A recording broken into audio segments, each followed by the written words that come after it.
महापुराण उत्तर पुराण चतुसप्ततितमं पर्व 74वां पर्व।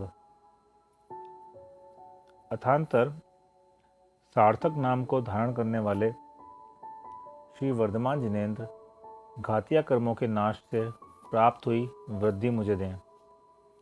जिनके वचनों से सम्यक ज्ञान उत्पन्न होता है, ऐसे आप तत्वार्थ का निर्णय करने से सन्मति नाम को प्राप्त हुए और देवों के आगमन से पूज्य होकर आप अकलंक हुए हैं। आपका नाम वीरसेन है। रुद्र के द्वारा आप महावीर कहलाए हैं। रिद्धिधारी मुनियों की सेना के नायक हैं। गणधर देव आपके चरण कमलों की पूजा करते हैं तथा अनेक मुनिराज आपका ध्यान करते हैं। हे देव, लोक और आलोक के देखने में आपका ही केवल ज्ञान रूपी प्रकाश मुख्य गिना जाता है। जिसे आपका केवल ज्ञान नहीं देख सका, ऐसा क्या फुटकर पदार्थ भी इस संसार में है। हे नाथ, आपका रूप ही आपके क्रोधाधिक के अभाव को सूचित करता है, सो ठीक ही है, क्योंकि बहुमूल्य मणियों की कालिमा के अभाव को कौन कहता है। भावार्थ, जिस प्रकार मणियों की निर्मलता स्वयं प्रकट हो जाती है, उसी प्रकार आपका शांति भाव भी स्वयं प्रकट हो रहा है। हे प्रभु, अन्य अनेक कुतीर्थों का उल्लंघन कर आपका तीर्थ अब भी चल रहा है, इसलिए स्तुति के अनंतर आपका पुराण कहा जाता है। यह महापुराण एक महासागर के समान है। इसके पार जाने के लिए कुछ कहने की इच्छा करने वाले हम लोगों को श्री जिनसेन स्वामी का अनुगामी होना चाहिए। यह पुराण रूपी महासागर अगाध और अपार है तथा मेरी बुद्धि थोड़ी और पार सहित है। फिर भी मैं इस बुद्धि के द्वारा इस पुराण रूपी महासागर को पार करना चाहता हूँ। यद्यपि मेरी बुद्धि छोटी है और यह पुराण बहुत बड़ा है, तो भी जिस प्रकार छोटी सी नाव से समुद्र के पार हो जाते हैं, उसी प्रकार मैं छोटी सी बुद्धि से इसके पार हो जाऊंगा। सबसे पहले कथा और कथा के कहने वाले वक्ता का वर्णन किया जाता है, क्योंकि यदि ये दोनों ही निर्दोष हों तो उनसे पुराण में कोई दोष नहीं आता है। कथा वही कहलाती है जिसके सुनने से हेय और उपादेय का निर्णय हो जाता है। हित चाहने वाले पुरुषों के कानों को कड़वी लगने वाली कथाओं से क्या प्रयोजन है। कथक कथा कहने वाला वह कहलाता है जो कि रागादि दोषी से रहित हो और अपने दिव्य वचनों के द्वारा निरपेक्ष होकर भव्य जीवों का उपकार करता हो। ये दोनों ही अर्थात कथा और कथक जिनेन्द्र भगवान के द्वारा कहे हुए इसी महापुराण में हैं, अन्य मिथ्या पुराणों में नहीं हैं। इसलिए विद्वानों के द्वारा यही पुराण ग्रहण करने योग्य है। अर्थांतर, सब द्वीपों के मध्य में रहने वाले इस जम्बू द्वीप के पूर्व विदेश क्षेत्र में सीता नदी के उत्तर किनारे पर पुष्कलावती नाम का देश है। उसकी पुंडरीकिणी नगरी में एक मधु नाम का वन है। उसमें पुरुरुवा नाम का एक भीलों का राजा रहता था। उसकी कलिका की नाम की अनुराग रखने वाली स्त्री थी, सो ठीक ही है, क्योंकि विधाता प्राणियों का अनुकूल ही समागम करता है। किसी एक दिन दिग्भ्रम हो जाने के कारण सागर सेन नाम के मुनिराज उस वन में इधर उधर भ्रमण कर रहे थे। उन्हें देख पुरुरवा भील मृग समझकर उन्हें मारने के लिए उद्यत हुआ, परंतु उसकी स्त्री ने यह कहकर मना कर दिया कि ये वन के देवता घूम रहे हैं, इन्हें मत मारो। वह पुरुरवा भील उसी समय प्रसन्नचित होकर उन मुनिराज के पास गया और श्रद्धा के साथ नमस्कार तथा उनके वचन सुनकर शांत हो गया। जिस प्रकार ग्रीष्म ऋतु में प्यासा मनुष्य शीतल जल से भरे हुए तालाब को पाकर शांत हो जाता है, अथवा जिस प्रकार संसार दुख के कारणों से दौड़ने वाला जीव जिनेन्द्र भगवान का मत पाकर शांत हो जाता है, अथवा जिस प्रकार शास्त्राभ्यास करने वाले विद्यार्थी किसी बड़े प्रसिद्ध गुरुकुल को पाकर शांत होता है, उसी प्रकार वह भील भी सागर सेन मुनिराज को पाकर शांत हुआ। उसने उस मुनिराज से मधु आदि 3 प्रकार के त्याग व्रत ग्रहण किए और जीवन पर्यंत उसका बड़े आदर से अच्छी तरह पालन किया। आयु समाप्त होने पर वह स्वधर्म स्वर्ग में एक सागर की उत्तम आयु को धारण करने वाला देव हुआ। इसी जम्बूद्वीप के भरत क्षेत्र संबंधी आर्य क्षेत्र के मध्यम भाग में स्थित तथा सदा अच्छी स्थिति को धारण करने वाला एक कौशल नाम का प्रसिद्ध देश है। उस देश में कभी किसी को बाधा नहीं होती थी, इसलिए आरक्षा थी, परंतु वह आरक्षा रक्षकों के अभाव से नहीं थी। इसी तरह वहाँ पर कोई दातार नहीं थे। दातारों का अभाव कृपणता से नहीं था, परंतु संतुष्ट रहने के कारण कोई लेने वाले नहीं थे।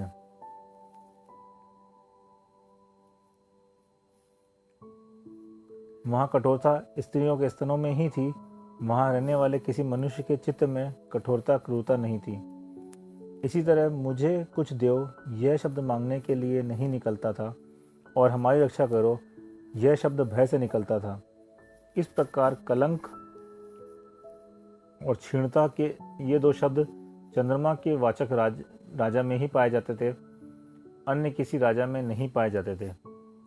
निराहार रहना तपस्वियों में ही था, अन्य में नहीं था। पीड़ा अर्थात पेला जाना तिल अलसी तथा ईख में ही था, अन्य किसी प्राणी को पीड़ा अर्थात कष्ट नहीं था। सिर का काटना बड़ी हुई धान के पौधों में ही था, किसी दूसरे के नहीं। बंध और मोक्ष की चर्चा आगम में ही सुनाई देती थी, किसी अपराधी में नहीं। इंद्रियों का निग्रह वैरागी लोगों में ही था, किसी दूसरे लोगों में नहीं। जड़ता जल में ही थी, किन्हीं अन्य मनुष्यों में जड़ता मूकता नहीं थी।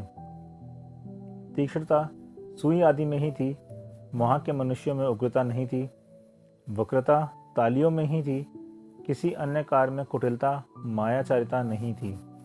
वहाँ के गोपाल भी अचतुर नहीं थे, स्त्रियां तथा बालक भी डरपोक नहीं थे, बौने भी धूर्त नहीं थे, चांडाल भी दुराचारी नहीं थे। वहाँ ऐसी कोई भूमि नहीं थी जो कि ईखों से सुशोभित नहीं हो, ऐसा कोई पर्वत नहीं था जिस पर चंदन ना हो, ऐसा कोई सरोवर नहीं था जिसमें कमल ना हो, और ऐसा कोई वन नहीं था जिसके मीठे फल ना हो। उस देश के मध्य भाग में हृदय को ग्रहण करने वाली विनीता नाम की नगरी थी, जो कि विनीत स्त्री के समान मनुष्यों को उत्तम सुख प्रदान करती थी। वह नगरी अपनी नगर रचना की कुशलता दिखाने के लिए अथवा तीर्थंकरों में अपनी भक्ति प्रदर्शित करने के लिए इंद्र ने ही सबसे पहले बनाई थी। जिस प्रकार विनय से मुनि की बुद्धि सुशोभित होती है, स्वामी से सेना शोभायमान होती है और मणि से मेखला सुशोभित होती है, उसी प्रकार मध्य भाग में बने हुए परकोट से वह नगरी सुशोभित थी। खाई से गिरा हुआ इस नगरी का कोट केवल इसकी शोभा के लिए ही था, क्योंकि इसका बनाने वाला इंद्र था और स्वामी चक्रवर्ती था। फिर भला इसे भय किससे हो सकता था। वहाँ पर प्रतिदिन घर घर में जिनकी पूजा होती थी, क्योंकि गृहस्थ जनों के सब मांगलिक कार्य जिन पूजा पूर्वक ही होते हैं। वहाँ पर बिना विद्याभ्यास के बालक अवस्था व्यतीत नहीं होती थी और यौवन व्यतीत नहीं होता था, बिना धर्म के बुढ़ापा व्यतीत नहीं होता था और बिना समाधि के मरण नहीं होता था। वहाँ पर किसी का भी ज्ञान क्रिया रहित नहीं था, क्रिया फल रहित नहीं थी, फल बिना उपभोग के नहीं था और भोग अर्थ तथा धर्म दोनों से रहित नहीं था। यदि वहाँ के रहने वाले लोगों ने मंत्री आदि प्रधान प्रकृति का पृथक्करण होता था तो केवल स्वामित्व से ही होता था, आभूषण आदि उपकरणों से नहीं होता था। वहाँ के उत्तम मनुष्य स्वर्ग से आकर उत्पन्न होते थे, इसलिए स्वर्ग में हुई मित्रता के कारण बहुत से देव स्वर्ग से आकर बड़ी प्रसन्नता से उनके साथ क्रीड़ा करते थे। इनमें देव कौन है और मनुष्य कौन है, क्योंकि रूप आदि से सभी समान है। इस प्रकार आए हुए विद्याधरों के राजा उनको अलग अलग पहचानने में मोहित हो जाते थे। वहाँ की वैश्याओं को देखकर देव कुमार बहुत ही आश्चर्य करते थे, परंतु जाति भिन्न होने के कारण उनके साथ क्रीड़ा नहीं करते थे। इंद्रियों को अच्छे लगने वाले जो विषय वहाँ थे, वे विषय चूंकि स्वर्ग में भी नहीं थे, इसलिए देवताओं के द्वारा पूज्य तीर्थंकर भगवान का जन्म वहीं होता था। देवों ने अपने कौशल से जो घर वहाँ बनाए थे, वे अकृत्रिम विमानों को जीतने के लिए ही बनाए थे। इससे बढ़कर उनका और क्या वर्णन हो सकता है। जिस प्रकार स्वर्ग की पंक्ति का स्वामी इंद्र होता है, उसी प्रकार उस नगरी का स्वामी भरत था। जो कि इक्ष्वाकु वंश को बढ़ाने वाला और वृषभदेव भगवान का पुत्र था। अकंपन आदि राजा, नमी आदि विद्याधर और मागध आदि देव अपना अभिमान छोड़कर और उत्कंठित होकर अपना मस्तक झुकाते हुए मालती की माला के समान, जिसकी आज्ञा को यह हमारा सबसे अधिक आभूषण है, यह विचार कर धारण करते थे। अपने सत्कर्मों की भावना से तथा कर्मों के क्षयोपशन से उत्पन्न होने वाले भावों से और भव्यत्व भाव की विशेषता से वह श्रेष्ठ पुरुषों की अंतिम सीमा को प्राप्त था, अर्थात सबसे अधिक श्रेष्ठ माना जाता था।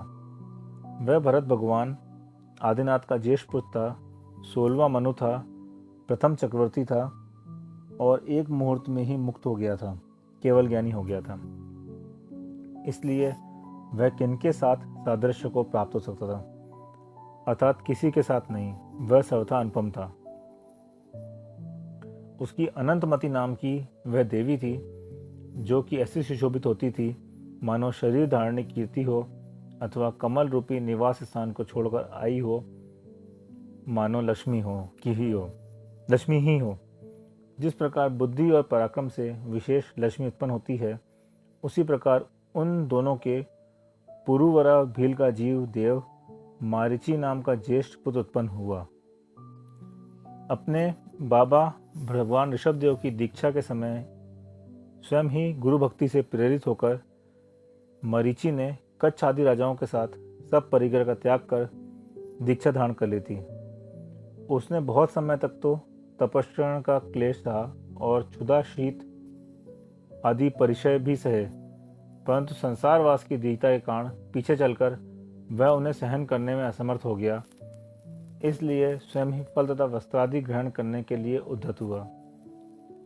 यह देख वन देवताओं ने कहा कि निर्ग्रंथ वेश धारण करने वाले मुनियों का यह क्रम नहीं है।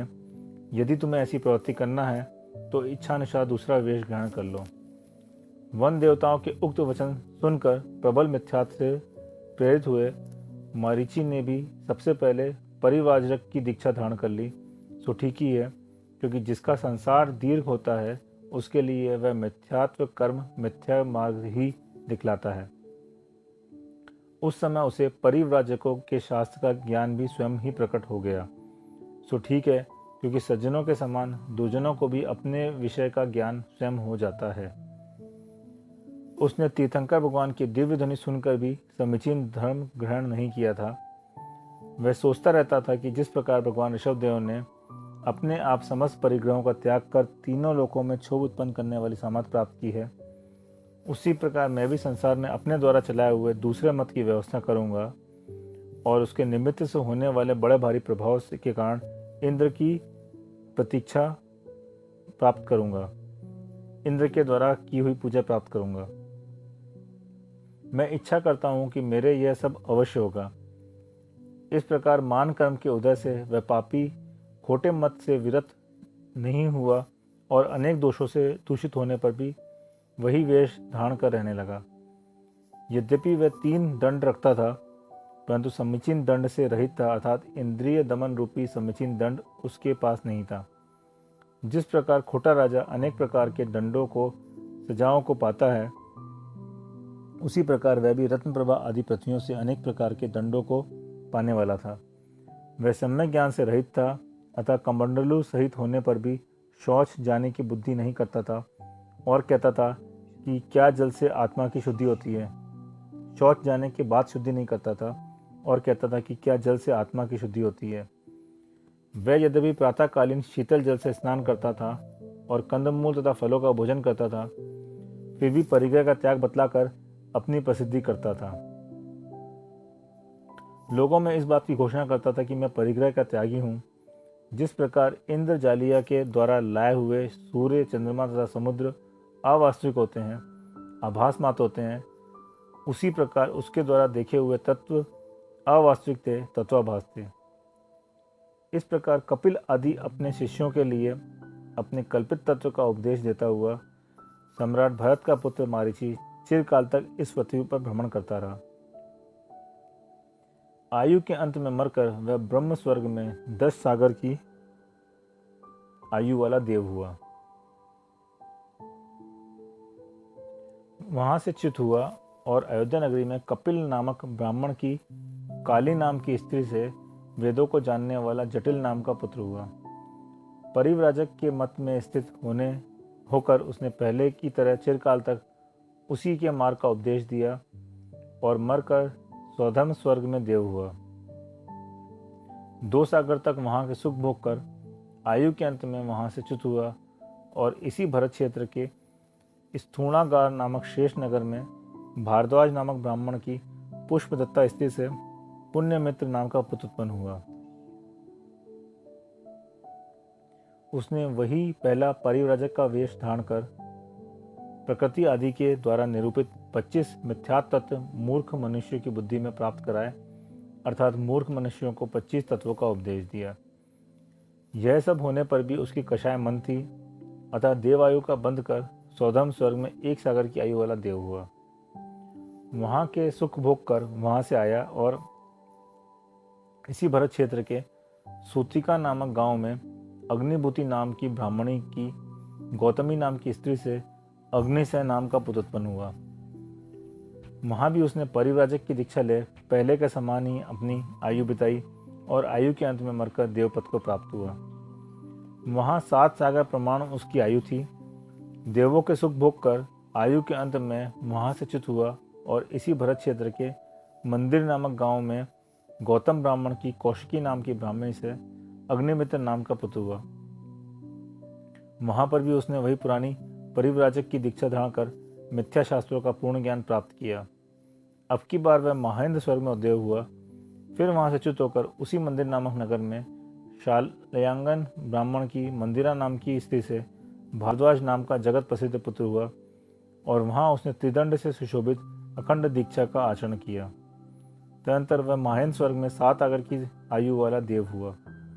फिर वहां से च्युत होकर कुमार के प्रकट करने के फलस्वरूप समस्त अधोगतियों में जन्म लेकर उसने भारी दुख भोगे। इस प्रकार 13 स्थावर योनियों में असंख्यात वर्ष तक परिभ्रमण करता हुआ बहुत ही श्रांत हो गया, खेतकिन हो गया। तदनंतर आयु का अंत होने पर मगध देश की इसी राजगृह नगर में वेदों के जानने वाले शांडिल्य नाम के ब्राह्मण की पारशरी नाम की स्त्री से स्थावर नाम का पुत्र हुआ। वह वेद वेदांग का पारगमी था, साथ ही अनेक पापों का पात्र भी था। वह सम्यक दर्शन से शून्य था, अतः उसका मति ज्ञान, शुद्ध ज्ञान, तप, शांति, समाधि और तत्वालोकन सभी कुछ मरीचि के समान निष्फल था। उसने फिर भी परिव्राजक मत की दीक्षा में आसक्ति धारण की और मरकर महेंद्र स्वर्ग में 7 सागर की आयु वाला देव हुआ।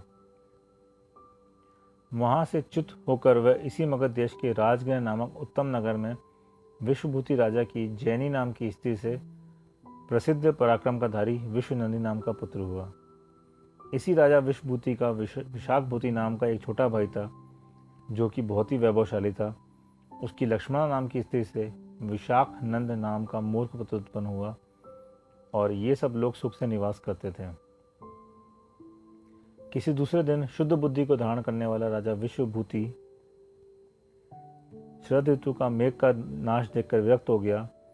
महापुरुषों में आगे रहने वाले उस राजा ने अपना राज्य तो छोटे भाई के लिए दे दिया और युवराज पद अपने पुत्र के लिए प्रदान किया। तदनंतर उसने सात्विक वृत्ति को धारण करने वाले 300 राजाओं के साथ श्रीधर नामक गुरु के समीप दिगंबर दीक्षा धारण कर ली और समता भाव से युक्त होकर चिरकाल तक बाह्य और आभ्यंतर दोनों प्रकार के कठिन तप किए।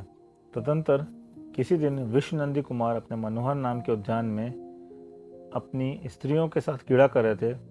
उसे देख विशाखनंद उसी मनोहर उद्यान वन को अपने अधीन करने की इच्छा से पिता के पास जाकर कहने लगा कि मनोहर उद्यान नाम का उद्यान मेरे लिए दिया जाए, अन्यथा मैं इस देश का परित्याग कर दूंगा।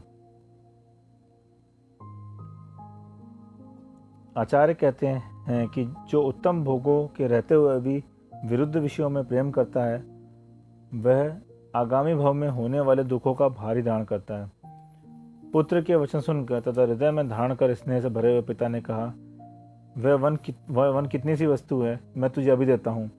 इस प्रकार अपने पुत्र को संतुष्ट कर उसने विष्णुनंदी को बुलाया और कहा कि इस समय यह राज्य का भार तुम ग्रहण करो मैं समीपवर्ती विरुद्ध राजाओं पर आक्रमण कर उनके द्वारा किए हुए क्षोभ को शांत कर कुछ ही दिनों में वापस आ जाऊंगा।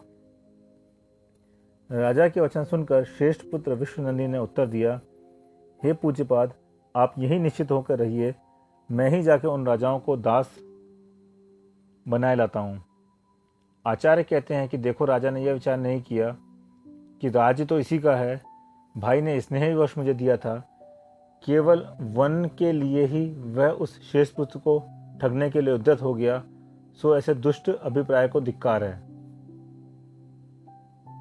तदंतर पराक्रम से सुशोभित विष्णुनंदी जब काका की अनुमति ले शत्रुओं को जीतने के लिए अपनी सेना के साथ उद्यम करता हुआ चला गया, तब बुद्धिहीन विशाखभूति ने क्रम का उल्लंघन कर वह वन अन्याय की इच्छा रखने वाले विशाखनंद के लिए दे दिया। विष्णुनंदी को इस घटना का तत्काल ही पता चल गया। वह क्रोधाग्नि से प्रज्वलित हो कहने लगा कि देखो, काका ने मुझे तो धोखा देकर शत्रु राजाओं के प्रति भेज दिया और मेरा वन अपने पुत्र के लिए दे दिया। क्या देव इतना कहने से ही मैं नहीं दे देता? वन है कितनी सी चीज, इसकी दुश्चेष्टा मेरी सज्जनता का भंग कर रही है। ऐसा विचार कर वह लौट पड़ा और अपना वन हरण करने वाले को मारने के लिए उद्यत हो गया। इसके भय से विशाखनंदी बाड़ी लगाकर किसी ऊंचे कैथा के वृक्ष पर चढ़ गया। कुमार विष्णुनंदी ने वह कैथा का वृक्ष जड़ से उखाड़ डाला और उसी से मारने के लिए वह उद्यत हुआ।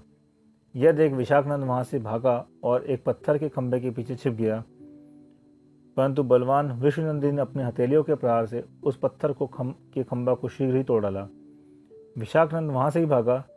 यद्यपि वह कुमार का अपकार करने वाला था, किंतु उसे इस तरह भागता हुआ देख कुमार को सौहार्द और करुणा दोनों ने प्रेरणा दी, जिससे प्रेरित होकर उसने कुमार ने उससे कहा, डरो मत। यही नहीं, उसे बुलाकर वह वन भी दे दिया और स्वयं संसार की दुखमय स्थिति का विचार कर संभूत नामक गुरु के समीप दीक्षा धारण कर ली। सो ठीक ही है, क्योंकि नीच जनों के द्वारा किया हुआ उपकार भी सज्जनों के का उपकार करने वाला ही होता है। उस समय विशाखभूति को भी बड़ा पश्चाताप हुआ, यह मैंने बड़ा पाप किया। ऐसा विचार कर उसने प्रायश्चित स्वरूप संयम धारण कर लिया। उधर विष्णुनंदी सब देशों में विहार करता हुआ घोर तपस्या करने लगा। उसका शरीर अत्यंत कृश हो गया। अनुक्रम से वह मथुरा नगरी पहुंचा और आहार लेने के लिए भीतर प्रविष्ट हुआ। उस समय उसकी निज की शक्ति नष्ट हो चुकी थी और पैर डगमग पड़ रहे थे। व्यसनों के संसर्ग से जिसका राज भ्रष्ट हो गया है, ऐसा विशाखनंद भी उसी समय किसी राजा का दूत बनकर उसी मथुरा नगरी में आया हुआ था। वहां एक वैश्या के मकान की छत पर बैठा था। देवयोग से वही हाल की पसुना एक गाय ने क्रुद्ध होकर विष्णुनंदी मुनि को धक्का देकर गिरा दिया। उन्हें गिरता देख क्रोध करता हुआ विशाखनंद कहने लगा, तुम्हारा जो पराक्रम पत्थर का खंभा तोड़ने समय दिखा था, वह आज कहाँ गया? इस प्रकार उसने खोटे परिणामों से उन मुनि की हंसी की। मुनि भी उसके वचन चित्त में धारण करके कुछ कुपित हुए और मनी मन कहने लगे कि इस हंसी का फल तू अवश्य पावेगा। अंत में निदान सहित संन्यास धारण कर वे महाशुक्र स्वर्ग में देव हुए और विशाखभूति का जीव भी वहीं देव हुआ। वहां उन दोनों की 16 सागर प्रमाण आयु थी। चिरकाल तक वहां के सुख भोग कर दोनों ही वहां से च्युत हुए। उनमें से विष्णुनंदी के काका विशाखभूति का जीव सुरम्य देश के पोदनपुर नगर में प्रजापति महाराज की जयावती रानी से विजय नाम का पुत्र हुआ और उसके बाद ही विष्णुनंदी का जीव भी इन्हीं प्रजापति महाराज की दूसरी रानी के मृगावती के त्रिपष्ट नाम का पुत्र हुआ। यह होनहार अर्ध चक्रवर्ती था। उत्पन्न होने के साथ ही एक साथ समस्त शत्रुओं को नष्ट करने वाला इसका प्रताप सूर्य के प्रताप के समान समस्त संसार को व्याप्त होकर भर गया था। अर्ध चक्रवर्तियों में गाढ़ सुख रखने वाली तथा जो दूसरी जगह नहीं रह सके, ऐसी लक्ष्मी असंख्यात वर्ष से स्वयं इस त्रिपृष्ठ की प्रतीक्षा कर रही थी। पराक्रम के द्वारा सिद्ध किया हुआ उसका चक्ररत्न क्या था? मानो लक्ष्मी का ही चिन्ह था और मगध आदि जिसकी रक्षा करते थे, ऐसा समुद्र पर्यंत का समस्त महितल उसके अधीन था। पराक्रम के द्वारा सिद्ध किया हुआ उसका चक्ररत्न क्या था? मानो लक्ष्मी का ही चिन्ह था और मगध आदि जिसकी रक्षा करते थे, ऐसा समुद्र पर्यंत का समस्त महितर उसके अधीन था। यह त्रिपष्ट सिंह के समान शूरवीर है। इस प्रकार जो लोग इसकी स्तुति करते थे वे मेरी समझ से बुद्धिहीन थे, क्योंकि देवों के भी मस्तक को नम्रीभूत करने वाला वह त्रिपष्ट क्या सिंह के समान निर्बुद्धि भी था। उसकी कांति ने परिमित क्षेत्र में रहने वाले और हानि वृद्धि सहित चंद्रमा की चांदनी भी जीत ली थी, तथा वह ब्रह्मा की जाति के समान समस्त संसार में व्याप्त होकर चिरकाल के लिए स्थित हो गई थी। इधर विजयात पर्वत की उत्तर श्रेणी में अलकापुर नगर में मयूरग्रीम नाम का विद्याधरों का राजा रहता था। उसकी रानी का नाम नीलांजना था। विशाखनंद का जीव चिरकाल तक संसार में भ्रमण तथा अत्यंत दुखी होकर अनेक दुराचार करने वाला उन दोनों के अश्वग्रीव नाम का पुत्र हुआ। वे सब पूर्वोपार्जित पुण्य कर्म के विशिष्ट उदय से प्राप्त हुए इच्छित काम भोग तथा उपभोग से संतुष्ट होकर सुख से रहते थे। इधर विजयात पर्वत की दक्षिण श्रेणी को अलंकृत करने वाला रत्नुपुर चक्रवाल नाम का एक श्रेष्ठ नगर था। इंद्र के समान ज्वलन जटी नाम का विद्याधर उसका पालन करता था। वह ज्वलन जटी कुल परंपरा से चली आई, सिद्ध की हुई तथा किसी से प्राप्त हुई इन तीनों विद्याओं से विभूषित था। उसने अपने प्रताप से दक्षिण श्रेणी के समस्त विद्याधर राजाओं को वश कर लिया था, इसलिए उनके नम्रीभूत मुकुटों की माला उसके चरण कमल सदा सुशोभित रहते थे। उसकी रानी का नाम वायुवेगा था, जो कि धुतिलक नाम के राजा विद्याधर और सुभद्रा नामक रानी की पुत्री थी। उन दोनों के अपने प्रताप से सूर्य को जीतने वाला अर्ककीर्ति नाम का पुत्र हुआ था और स्वयंप्रभा नाम की पुत्री हुई थी। उन दोनों के अपने प्रताप से सूर्य को जीतने वाला अर्ककीर्ति नाम का पुत्र हुआ और स्वयंप्रभा नाम की पुत्री हुई, जो कि अपनी कांति से महामणि के समान सुशोभित थी। उस स्वयंप्रभा के शरीर में सिर से लेकर पैर तक स्त्रियों के समस्त सुलक्षण विद्यमान थे, जो कि उसके शरीर में व्याघ्र होकर उदाहरणता को प्राप्त हो रहे थे। आभूषणों को भी सुशोभित करने वाले यौवन को पाकर उसने स्वयंप्रभा को अपने आप के द्वारा विधाता को स्त्रियों की रचना करने के कार्य में कृतकृत बना दिया था। उसे पूर्ण सुंदरी तथा काम को निकट बुलाने वाली देख पिता ज्वलन जटी विचार करने लगा, यह किसको देनी चाहिए, यह किसके देने के योग्य है। उसी समय उसने संभिन्न श्रोता नामक पुरोहित को बुलाकर उससे वह प्रयोजन पूछा। वह पुरोहित निमित्त शास्त्र में बहुत ही कुशल था, इसलिए कहने लगा कि यह स्वयंप्रभा पहले नारायण की महादेवी होगी और आप भी उसके द्वारा दिए हुए विद्याधरों के चक्रवर्ती पद को प्राप्त होंगे। इस प्रकार विश्वास करने योग्य वचन चित्त में धारण कर उसने पवित्र हृदय वाले शास्त्रों के जानकार और राजभक्त इंद्र नामक मंत्री को लेख तथा भेंट देकर पोदनपुर की ओर भेजा। वह शीघ्रता से जाकर पोदनपुर जा पहुंचा। उस समय पोदनपुर के राजा पुष्पकरण नामक वन में विराजमान थे। मंत्री ने उन्हें देख के प्रणाम किया, पत्र दिया, भेंट समर्पित की और वह यथास्थान बैठ गया। राजा प्रजापति ने मुहर देख के पत्र खोला और भीतर रखा हुआ पत्र निकालकर बांचा। उसमें लिखा था कि संधि विग्रह में नियुक्त विद्याधरों का स्वामी, अपने लोक का शिखामणि, अपनी प्रजा को प्रसन्न रखने वाला महाराजा नमी के वंश रूपी आकाश का सूर्य, श्रीमान प्रसिद्ध राजा ज्वलन जटी रत्नपुर नगर से पोदनपुर नगरों के स्वामी भगवान ऋषभदेव के पुत्र बाहुबली के वंश में उत्पन्न हुए महाराज प्रजापति को शिर से नमस्कार कर बड़े स्नेह से कुशल प्रश्न पूछता हुआ बड़ी विनय के साथ इस प्रकार निवेदन करता है कि आप हमारा और आपका वैवाहिक संबंध आज का नहीं है, क्योंकि हम दोनों की वंश परंपरा से वह चला आ रहा है। हम दोनों के विशुद्ध वंश सूर्य और चंद्रमा के समान पहले से ही अत्यंत प्रसिद्ध है, अतः इस कार्य में आज दोनों वंशों के गुण दोष की परीक्षा करना भी आवश्यक नहीं है। हे पूज्य, मेरी पुत्री स्वयंप्रभा, जो कि 3 खंड में उत्पन्न हुई लक्ष्मी के समान है, वे मेरे भानेज त्रिपष्ट की स्त्री हो और अपने गुणों के द्वारा अपने आप में इसकी बड़ी प्रीति को बढ़ाने वाली हो।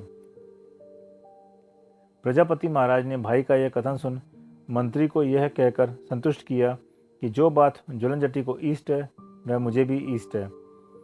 प्रजापति महाराज ने बड़े आदर सत्कार के साथ मंत्री को विदा किया और उसने भी शीघ्र ही जाकर सब समाचार अपने स्वामी से निवेदन कर दिए। ज्वलन जटी अर्ककीर्ति के साथ शीघ्र ही आया और स्वयं प्रभा को लाकर उसने बड़े वैभव के साथ उसे त्रिपष्ट के लिए सौंप दी, विवाह दी। इसके स्वाद ज्वलन जटिनी ने त्रिपष्ट के लिए यथोक्त विधि से जितनी शक्ति प्रसिद्ध है तथा जो सिद्ध है ऐसी सिंहवाणी और गरुणवाणी नाम की 2 विद्याएं भी दी।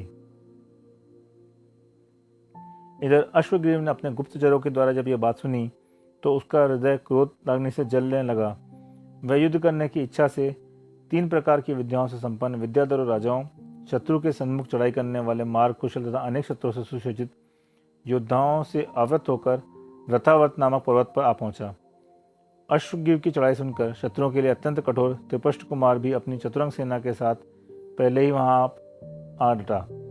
जो युद्ध के लिए तैयार है, अतिशय उद्यत है, स्वयं तथा अपने साथी अन्य धनुषधारियों के साथ बाण वर्षा कर जिन्होंने सूर्य को ढक लिया, और जो यथोक्त व्यूह को रचना करने वाले पैदल सिपाहियों से घिरे हुए घोड़ों, रथों तथा हाथियों से महाबलवान हैं, ऐसे वे दोनों योद्धा क्रुद्ध होकर परस्पर युद्ध करने लगे। जिस प्रकार सिंह हाथी को भगा देता है और वज्र महापर्वत को गिरा देता है और सूर्य अंधकार को नष्ट करता है, उसी प्रकार त्रिपष्ट ने अश्वग्रीव को पराजित कर दिया।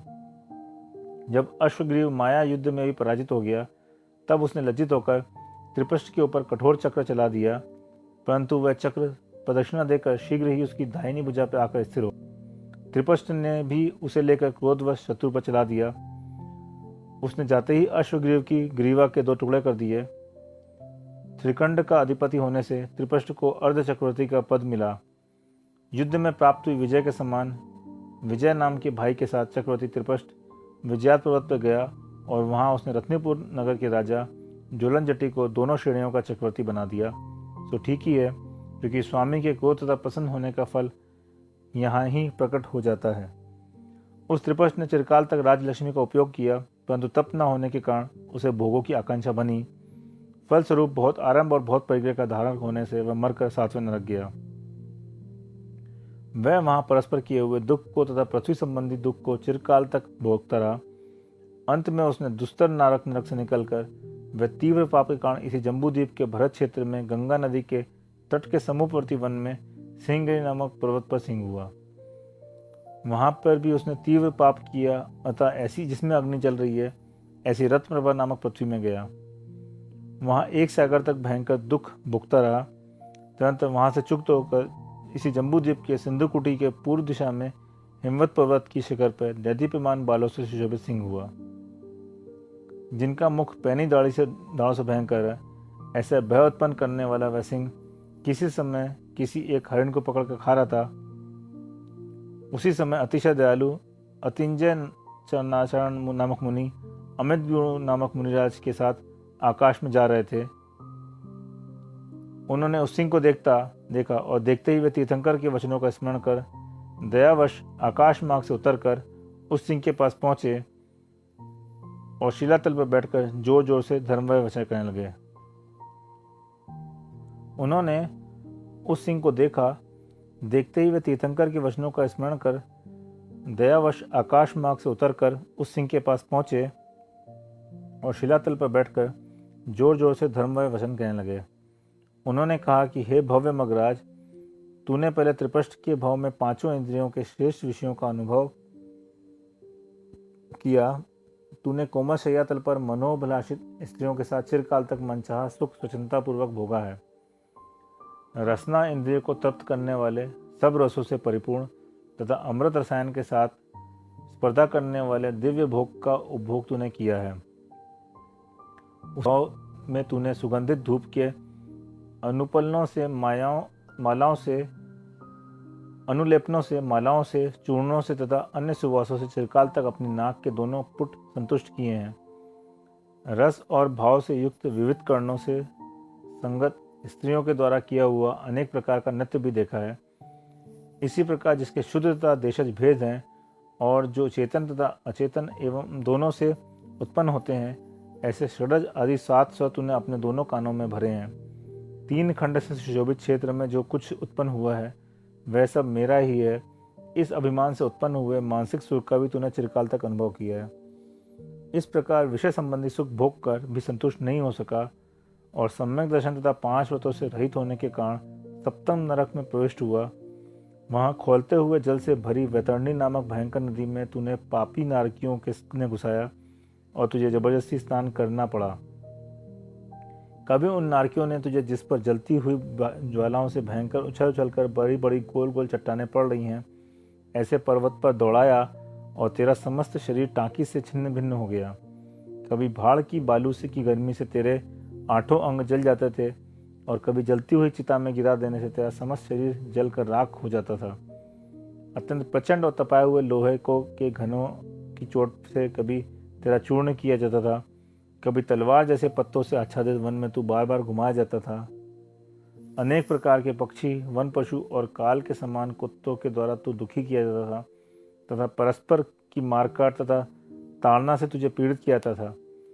दुष्ट आशय वाले नारकी तुझे बड़ी निर्दयता के साथ अनेक प्रकार के बंधनों से बांधते थे और कान और तथा नाक आदि काट कर तुझे बहुत दुखी करते थे।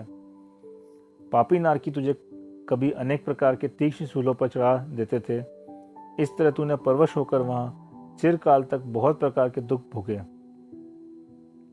वहां तूने प्रलाप, आकंत तथा रोना आदि के शब्दों से व्यर्थ ही दिशाओं को व्याग कर बड़ी दीनता से शरण की प्रार्थना की, वह कहीं भी शरण नहीं मिली, जिससे अत्यंत दुखी हुआ। अपनी आयु समाप्त होने पर तू वहां से निकलकर सिंह हुआ और वहां भी भूख, प्यास, वायु, गर्मी, वर्षा आदि की बाधा से अत्यंत दुखी हुआ। वहां तू प्राणी हिंसा कर मांस का आहार करता था, इसलिए क्रूरता से कारण पाप का संचय कर पहले नरक गया। वहां से निकल के तू फिर सिंह हुआ है और इस तरह क्रूरता कर महान पाप का अर्जन करता हुआ दुख के लिए फिर उत्साह कर रहा है। अरे पापी, तेरा अज्ञान बहुत बड़ा हुआ है, उसी के प्रभाव से तू तत्व को नहीं जानता है। इस प्रकार मुनिराज के वचन सुनकर उस सिंह को शीघ्र ही जाति स्मरण हो आया। संसार के भयंकर दुखों से उत्पन्न हुए भय से उसका समस्त शरीर कांपने लगा तथा आंखों से आंसू गिरने लगे। सिंह की आंखों से बहुत देर तक अश्रुरूपी जल गिरता रहा, जिससे ऐसा जान पड़ता था मानो हृदय में सम्यक के लिए स्थान देने की इच्छा से मिथ्यात्व बाहर निकल रहा हो। जिन्हें पूर्व जन्म का स्मरण हो गया, ऐसे निकट भव्य जीवों को पश्चाताप से जो शोक होता है, वह शोक संसार में किसी और को नहीं होता। मुनिराज ने देखा कि इस सिंह का अंतःकरण शांत हो गया और यह मेरी ही ओर देख रहा है। इससे जान पड़ता है कि यह इस समय अवश्य अपना हित ग्रहण करेगा। ऐसा विचार कर मुनिराज फिर कहने लगे, तू पहले पूर्वा भील था, फिर धर्म सेवन कर स्वधर्म स्वर्ग में देव हुआ। वहां से चलकर इसी भरत क्षेत्र में अत्यंत दुर्मति मरीचि हुआ। उस पर्याय में रहकर तूने सन्मार्ग को दूषित कर कुमार की वृद्धि की। श्री ऋषभ देव तीर्थंकर के वचनों का अनादर कर तू संसार में भ्रमण करता रहा। पापों का संचय करने से जन्म, जरा और मरण के दुख भोगता रहा तथा बड़े भारी पाप कर्म के उदय से प्राप्त होने वाले इष्ट वियोग तथा अनिष्ट संयोग का तीव्र दुख चिरकाल तक भोग कर तूने 3 स्थावर योनियों में असंख्यात वर्ष तक भ्रमण किया। किसी कारण से विष्णुनंदी की पर्याय पाकर तूने संयम धारण किया तथा निदान कर त्रिपृष्ठ का पद प्राप्त किया। अब इस भव से तू 10वें भव में अंतिम तीर्थंकर होगा। यह सब मैंने श्रीधर तीर्थंकर से सुना है। हे बुद्धिमान, अब तू आज से लेकर संसार रूपी 8वीं में गिराने वाले मिथ्या मार्ग से विरत हो और आत्मा का हित करने वाले मार्ग में रमण कर उसी में लीन रहे। हे बुद्धिमान, अब तू आज से लेकर संसार रूपी 8वीं में गिराने वाले मिथ्या मार्ग से विरत हो और आत्मा का हित करने वाले मार्ग में रमण कर उसी में लीन रहे। यदि आत्म कल्याण की तेरी इच्छा है और लोक के अग्रभाग पर तू स्थिर रहना चाहता है, तो आप्त आगम और पदार्थों की श्रद्धा धारण कर। इस प्रकार उस सिंह ने मुनिराज के वचन हृदय में धारण किए तथा उन दोनों मुनिराज को भक्ति भार से नम्र होकर बार बार प्रदक्षिणाएं दी, बार बार प्रणाम किया। काल आदि लब्धियों के मिल जाने से शीघ्र ही तत्व सदान धारण किया और मन स्थिर कर श्रावक के व्रत ग्रहण किए। मुनिराज के वचनों से क्रूरता दूर कर दया ने सिंह के मन में प्रवेश किया था, तो ठीक ही है, क्योंकि काल का बल प्राप्त किए बिना ऐसा कौन है जो शत्रु को दूर हटा सकता है। मोहनी कर्म का क्षोभक्षम होने से उस सिंह का रौद्र रस स्थिर हो गया और उसने नट की भांति शीघ्र ही शांत रस धारण कर लिया। निराहार रहने के सिवाय उस सिंह ने और कोई सामान्य व्रत धारण नहीं किया, क्योंकि मांस के सिवाय उसको और कोई आहार नहीं था। आचार्य कहते हैं कि इससे बढ़कर और साहस क्या हो सकता है। प्राण नष्ट होने पर भी चूंकि उसने अपने व्रत का अखंड रूप से पालन किया था, इससे जान पड़ता था कि उसकी शूरवीरता सफल हुई थी और उसकी वह पुरानी शूरता उसी का घात करने वाली हुई थी। तम स्तंभ प्रभा नामक 7वें नरक में नारकी की उपशम सम्यक दर्शन को स्वभाव से ही ग्रहण कर लेते हैं, इसलिए सिंह ने सम्यक दर्शन ग्रहण करने में आश्चर्य नहीं है। परम पद की इच्छा करने वाला वह धीरवीर सब दुराचारों को छोड़कर सब सदाचारों के सम्मुख होता हुआ चिरकाल तक निराहार रहा। त्रियंचों के संयम के आगे के व्रत नहीं होते, इसलिए आगम में कहा गया है, इसलिए वह रुक गया था, अन्यथा अवश्य मोक्ष प्राप्त कर लेता। वह इस कहावत का विषय हो रहा था। जिस प्रकार अग्नि में तपाया हुआ सुवर्ण शीतल जल में डालने से ठंडा हो जाता है, उसी प्रकार क्रूरता से बढ़ी हुई उसकी शूरवीरता उस समय बिल्कुल नष्ट हो गई थी। दया को धारण करने वाले उस सिंह ने मृगादि शब्दों ने अपनी सार्थकता छोड़ दी थी, अर्थात अब वह मृगों को शत्रु नहीं रहा था। सो ठीक ही है, क्योंकि आश्रित रहने वाले मनुष्यों का स्वभाव प्रायः स्वामी के समान ही हो जाता है। वह सिंह सब जीवों के लिए केवल शरीर से चित्रलिखित के समान नहीं जान पाता था, किंतु चित्त से भी वह इतना शांत हो चुका था कि उससे किसी को भय उत्पन्न नहीं होता था। सो ठीक ही है, क्योंकि दया का महात्म्य ही ऐसा है। इस प्रकार व्रत सहित संन्यास धारण कर वह एकाग्र चित्त से मरा और शीघ्र ही सौधम स्वर्ग में सिंह केतु नाम का देव हुआ। वहां उसने 2 सागर की आयु तक देवों के सुख भोगे। तदंतर वहां से चलकर वह घातकी खंड द्वीप के पूर्व मेरु से पूर्व की ओर जो विदेह क्षेत्र है, उसके मंगलावती देश के विजयात पर्वत की उत्तर श्रेणी में अत्यंत श्रेष्ठ कनकप्रभ नगर के राजा कनकपुंग विद्याधर और कनकमाला रानी के कनकोज्वल नाम का पुत्र हुआ। किसी एक दिन वह अपनी कनकवती नाम की स्त्री के साथ क्रीड़ा करने के लिए मंदरगिरी पर गया और वहां उसने प्रिय मित्र नामक अवधि ज्ञानी मुनि के दर्शन किए। उस चतुर विद्याधर ने भक्तिपूर्वक प्रदक्षिणा देकर उन मुनिराज को नमस्कार किया और हे पूज्य, धर्म का स्वरूप कहिए, इस प्रकार उनसे पूछा। उत्तर में मुनिराज कहने लगे कि धर्म दयामय है, तू धर्म का आश्रय कर। धर्म के द्वारा तू मोक्ष के निकट पहुंच रहा है। धर्म के द्वारा कर्म का बंधन छेद, धर्म के लिए सद्बुद्धि दे, धर्म से पीछे नहीं हट, धर्म की दास्ता स्वीकृत कर, धर्म में स्थिर रहे और हे धर्म मेरी रक्षा कर, सदा इस प्रकार की चिंता कर। इस प्रकार धर्म का निश्चय कर उसके कर्ता कारण आदि भेदों का निरंतर चिंतन किया। ऐसा करने से तू कुछ ही समय में मोक्ष को प्राप्त हो जाएगा। इस तरह मुनिराज ने कहा। मुनिराज के वचन हृदय में धारण कर और उनसे धर्म रूपी रसायन का पान कर वह ऐसा संतुष्ट हुआ जैसा कि प्यासा मनुष्य जल पाकर संतुष्ट होता है। उसने उसी समय भोगों से विरक्त होकर समस्त परिग्रह का त्याग कर दिया और चिरकाल तक संयम धारण कर अंत में संन्यास ग्रहण किया, जिसके प्रभाव से वह 7वें स्वर्ग में देव हुआ। वहाँ 13 सागर की आयु प्रमाण उसने वहाँ के सुख भोगे और सुख से काल व्यतीत कर समाधि पूर्वक प्राण छोड़े। वहाँ से च्युत होकर वह इसी जम्बूद्वीप के कौशल देश संबंधी साकेत नगर में साकेत नगर के स्वामी राजा वज्रसेन की शीलवती रानी से अपने स्वाभाविक गुणों के द्वारा सबको हर्षित करने वाला हरिशरण नाम का पुत्र हुआ। उसने कुलवधू के समान राज्यलक्ष्मी अपने वश कर ली।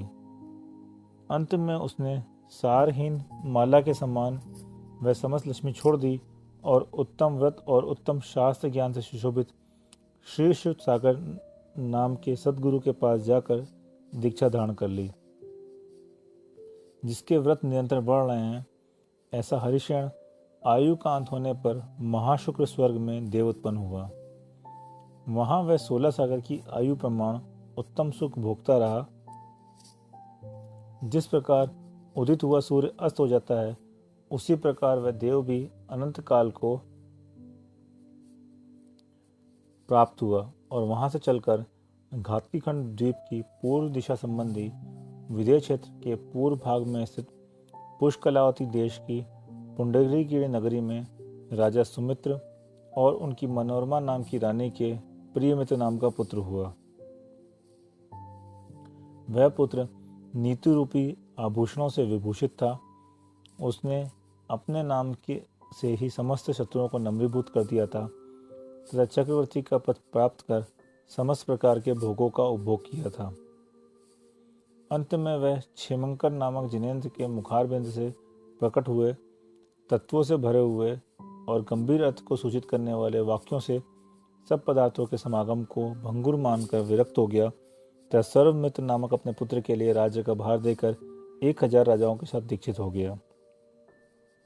5 सम्मतियों और 3 गुप्तियों रूप 8 प्रवचन मातृकाओं के साथ साथ अहिंसा महाव्रत आदि 5 महाव्रत उन मुनिराज में पूर्ण प्रतिष्ठा को प्राप्त हुए थे।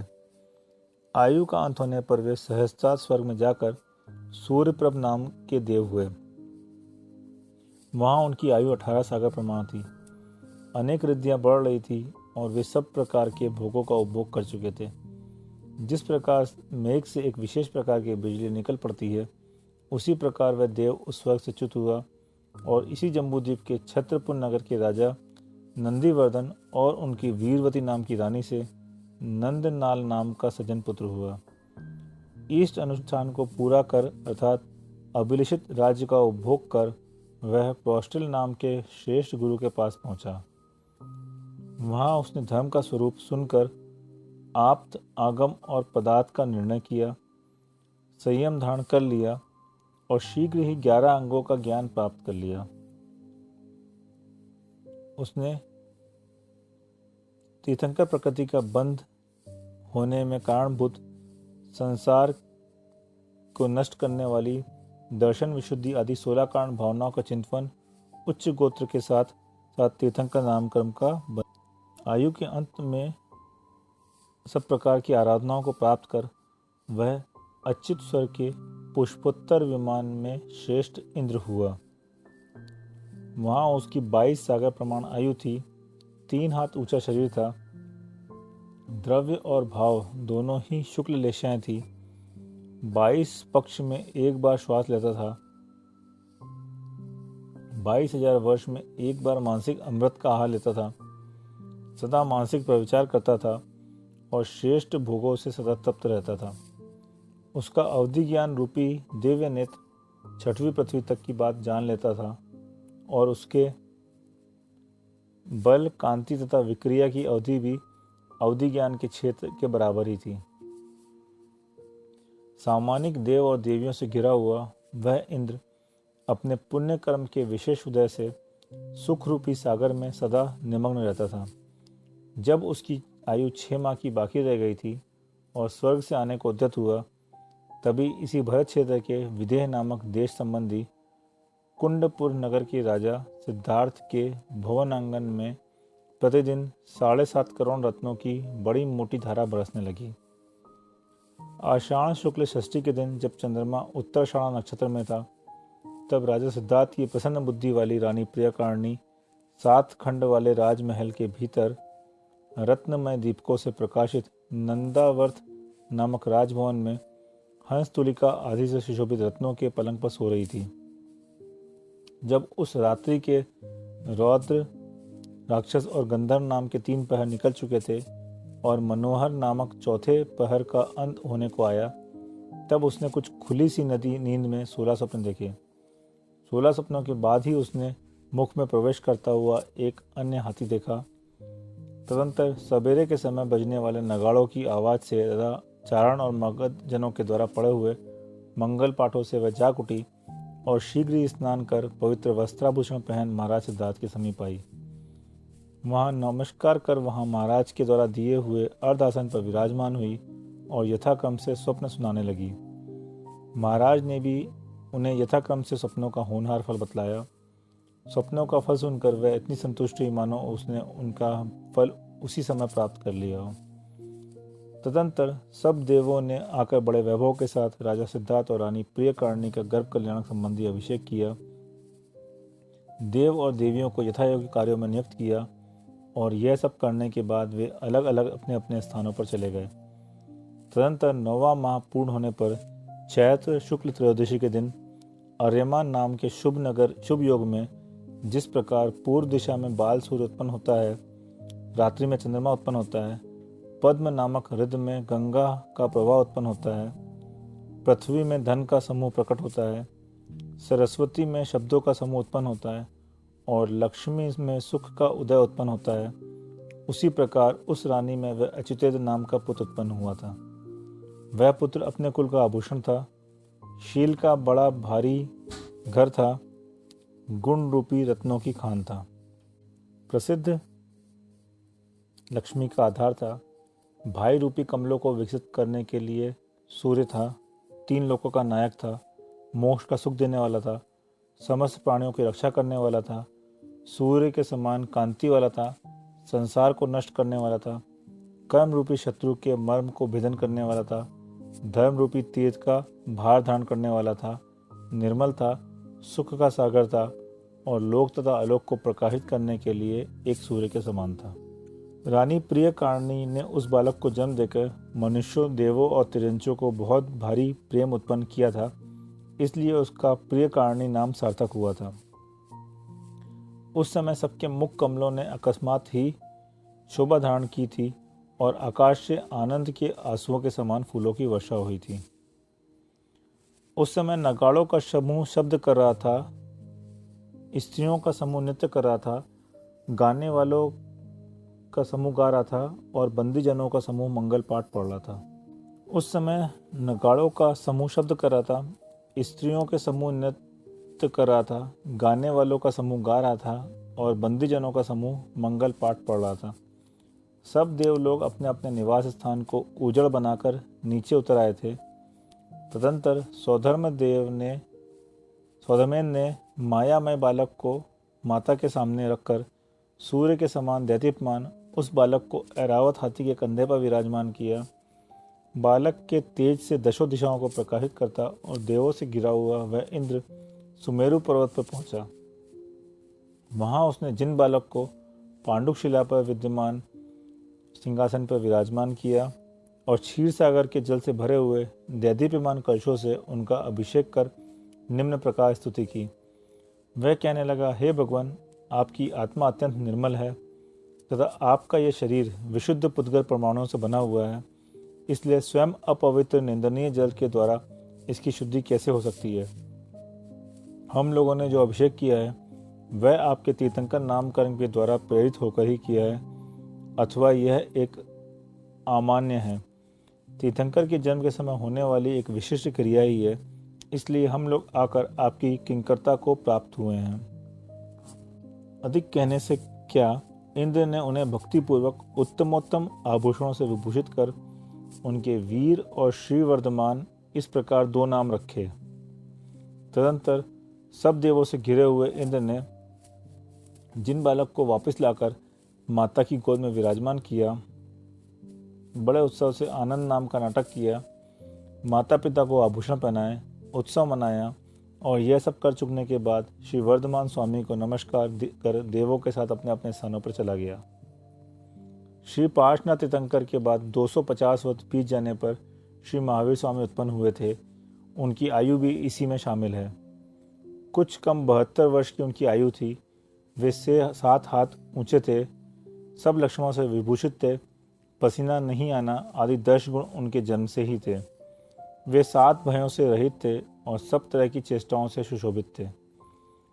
एक बार संजय और विजय नाम के 2 चारण मुनियों को किसी पदार्थ में संदेह उत्पन्न हुआ था, परंतु भगवान के जन्म के बाद ही वे उनके समीप आए और उनके दर्शन मान से ही उनका संदेह दूर हो गया।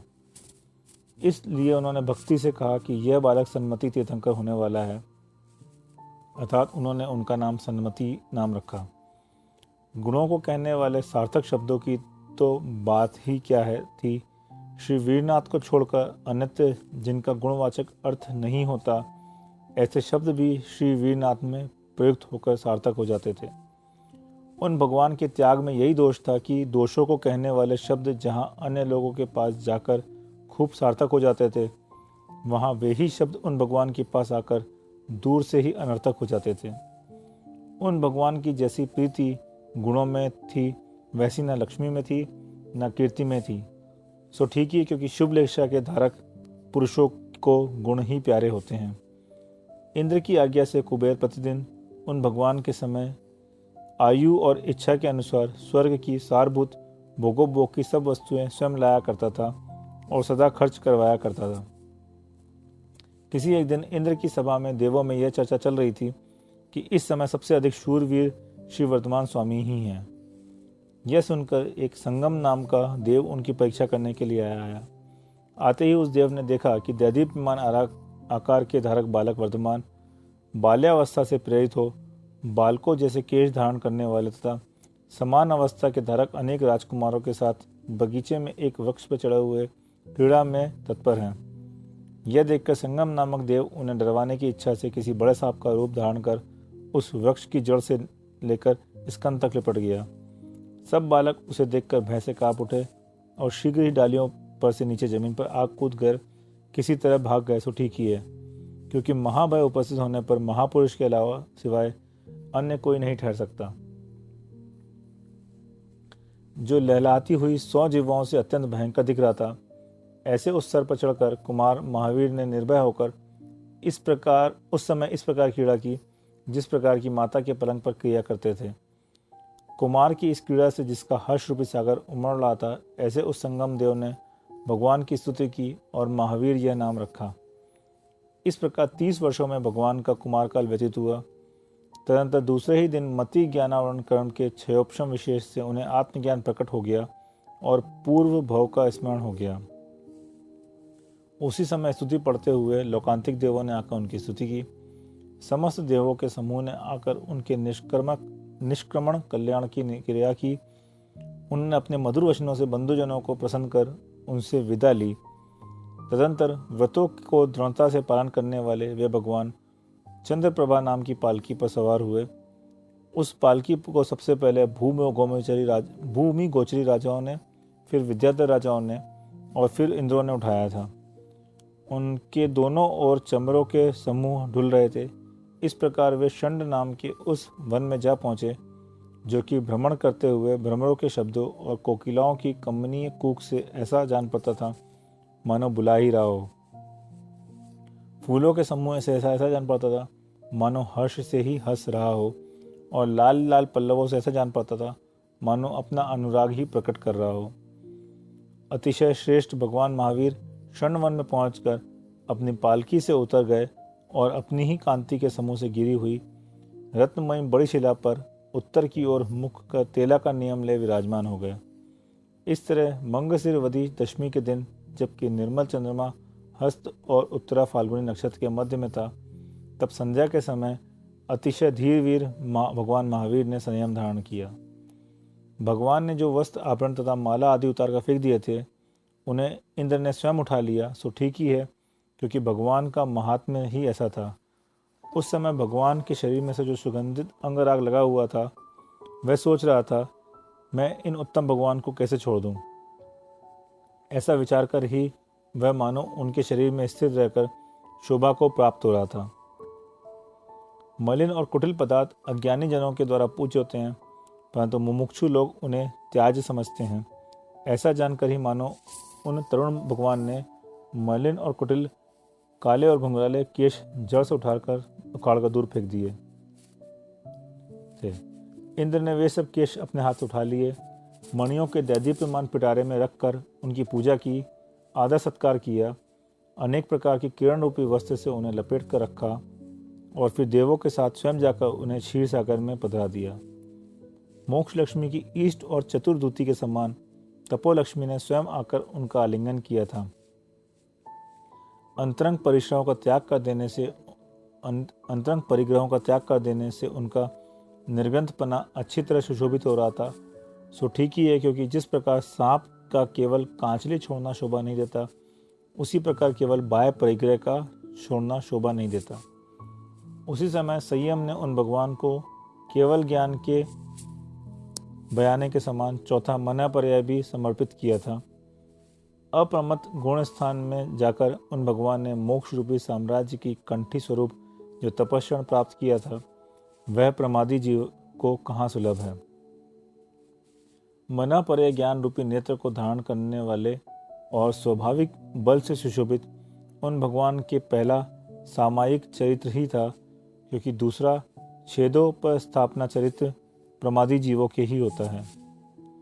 मैंने पहले सिंह की पर्याय में ही वन में मुनिराज के उपदेश से व्रत धारण किए थे, यही समझकर मानो उन्होंने सिंह के साथ एकता का ध्यान रखते हुए सिंह वृत्ति धारण की थी।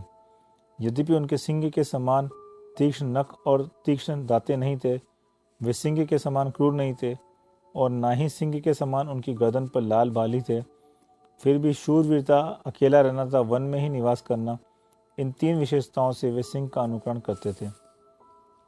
सब देव उन भगवान को नमस्कार कर तथा उनके साहस की स्तुति करने में लीन होकर संतुष्ट होकर अपने अपने स्थानों को चले गए।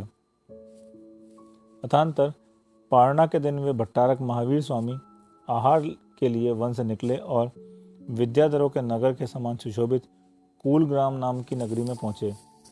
वहां प्रियंगु के फूल के समान कांति वाले कूल नाम के राजा ने भक्तिभाव से युक्त हो उनके दर्शन किए, 3 प्रदक्षिणाएं दी, चरणों में सिर झुकाकर नमस्कार किया और घर पर आई हुई निधि के समान माना। उत्तम व्रतों को धारण करने वाले उन भगवान को उस राजा ने श्रेष्ठ स्थान पर बैठाया, अर्घ आदि के द्वारा उनकी पूजा की, उनके चरणों के समीपवर्ती भूतल को गंध अधिक से विभूषित किया और उन्हें मन वचन काया की शुद्धि के साथ इष्ट अर्थ को सिद्ध करने वाला परमान खीर का आहार समर्पण किया। यह तो तुम्हारे दान का आनुषंगिक फल है, परंतु इसका होनहार फल बहुत बड़ा है। यही कहने के लिए मानो उनके घर पर पंचाश्चर्यों की वर्षा हुई। तदंतर शिष्यों का पुण्य बढ़ाने वाले वे भगवान एकांत स्थान में विधि पूर्वक तप करने की इच्छा से उनके घर से निकले। जो विषय रूपी वृक्षों से संकीर्ण है, इंद्रिय रूपी व्याधाओं से भरा हुआ है, परिचय रूपी महाभयंकर सब प्रकार के दुष्ट जीवों से सहित है, कषाय रूपी मदोन्मत्त हाथियों के सैकड़ों समूह से व्याप्त है, मुंह फाड़े हुए यमराज रूपी अनंत अजगरों से भयंकर है, 4 प्रकार के उपसर्ग रूपी दुष्ट सिंहों से कठोर है और विघ्नों के समूह रूपी चोरों से घिरा हुआ है, ऐसे संसार रूपी वन को धीरे धीरे छोड़कर उन परम पुरुष भगवान ने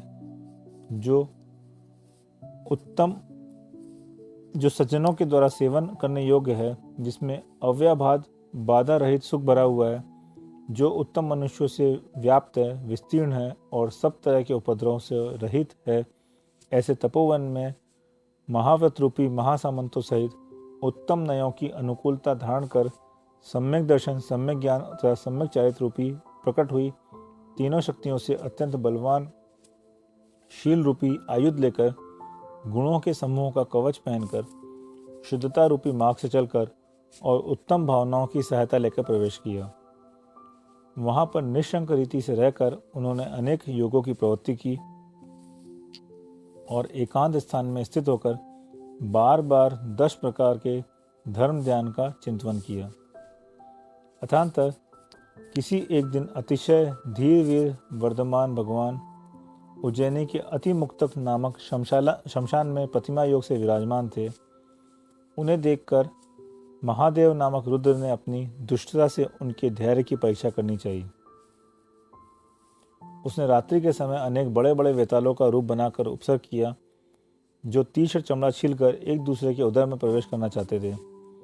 खोले हुए मुखों से अत्यंत भयंकर दिखते थे, अनेक लयों से नाच रहे थे तथा कठोर शब्दों, हट्टास और विकराल दृष्टि से डरा रहे थे। इसके सिवाय उसने सर्प, हाथी, सिंह, अग्नि और वायु के साथ भीलों की सेना बनाकर उपसर्ग किया।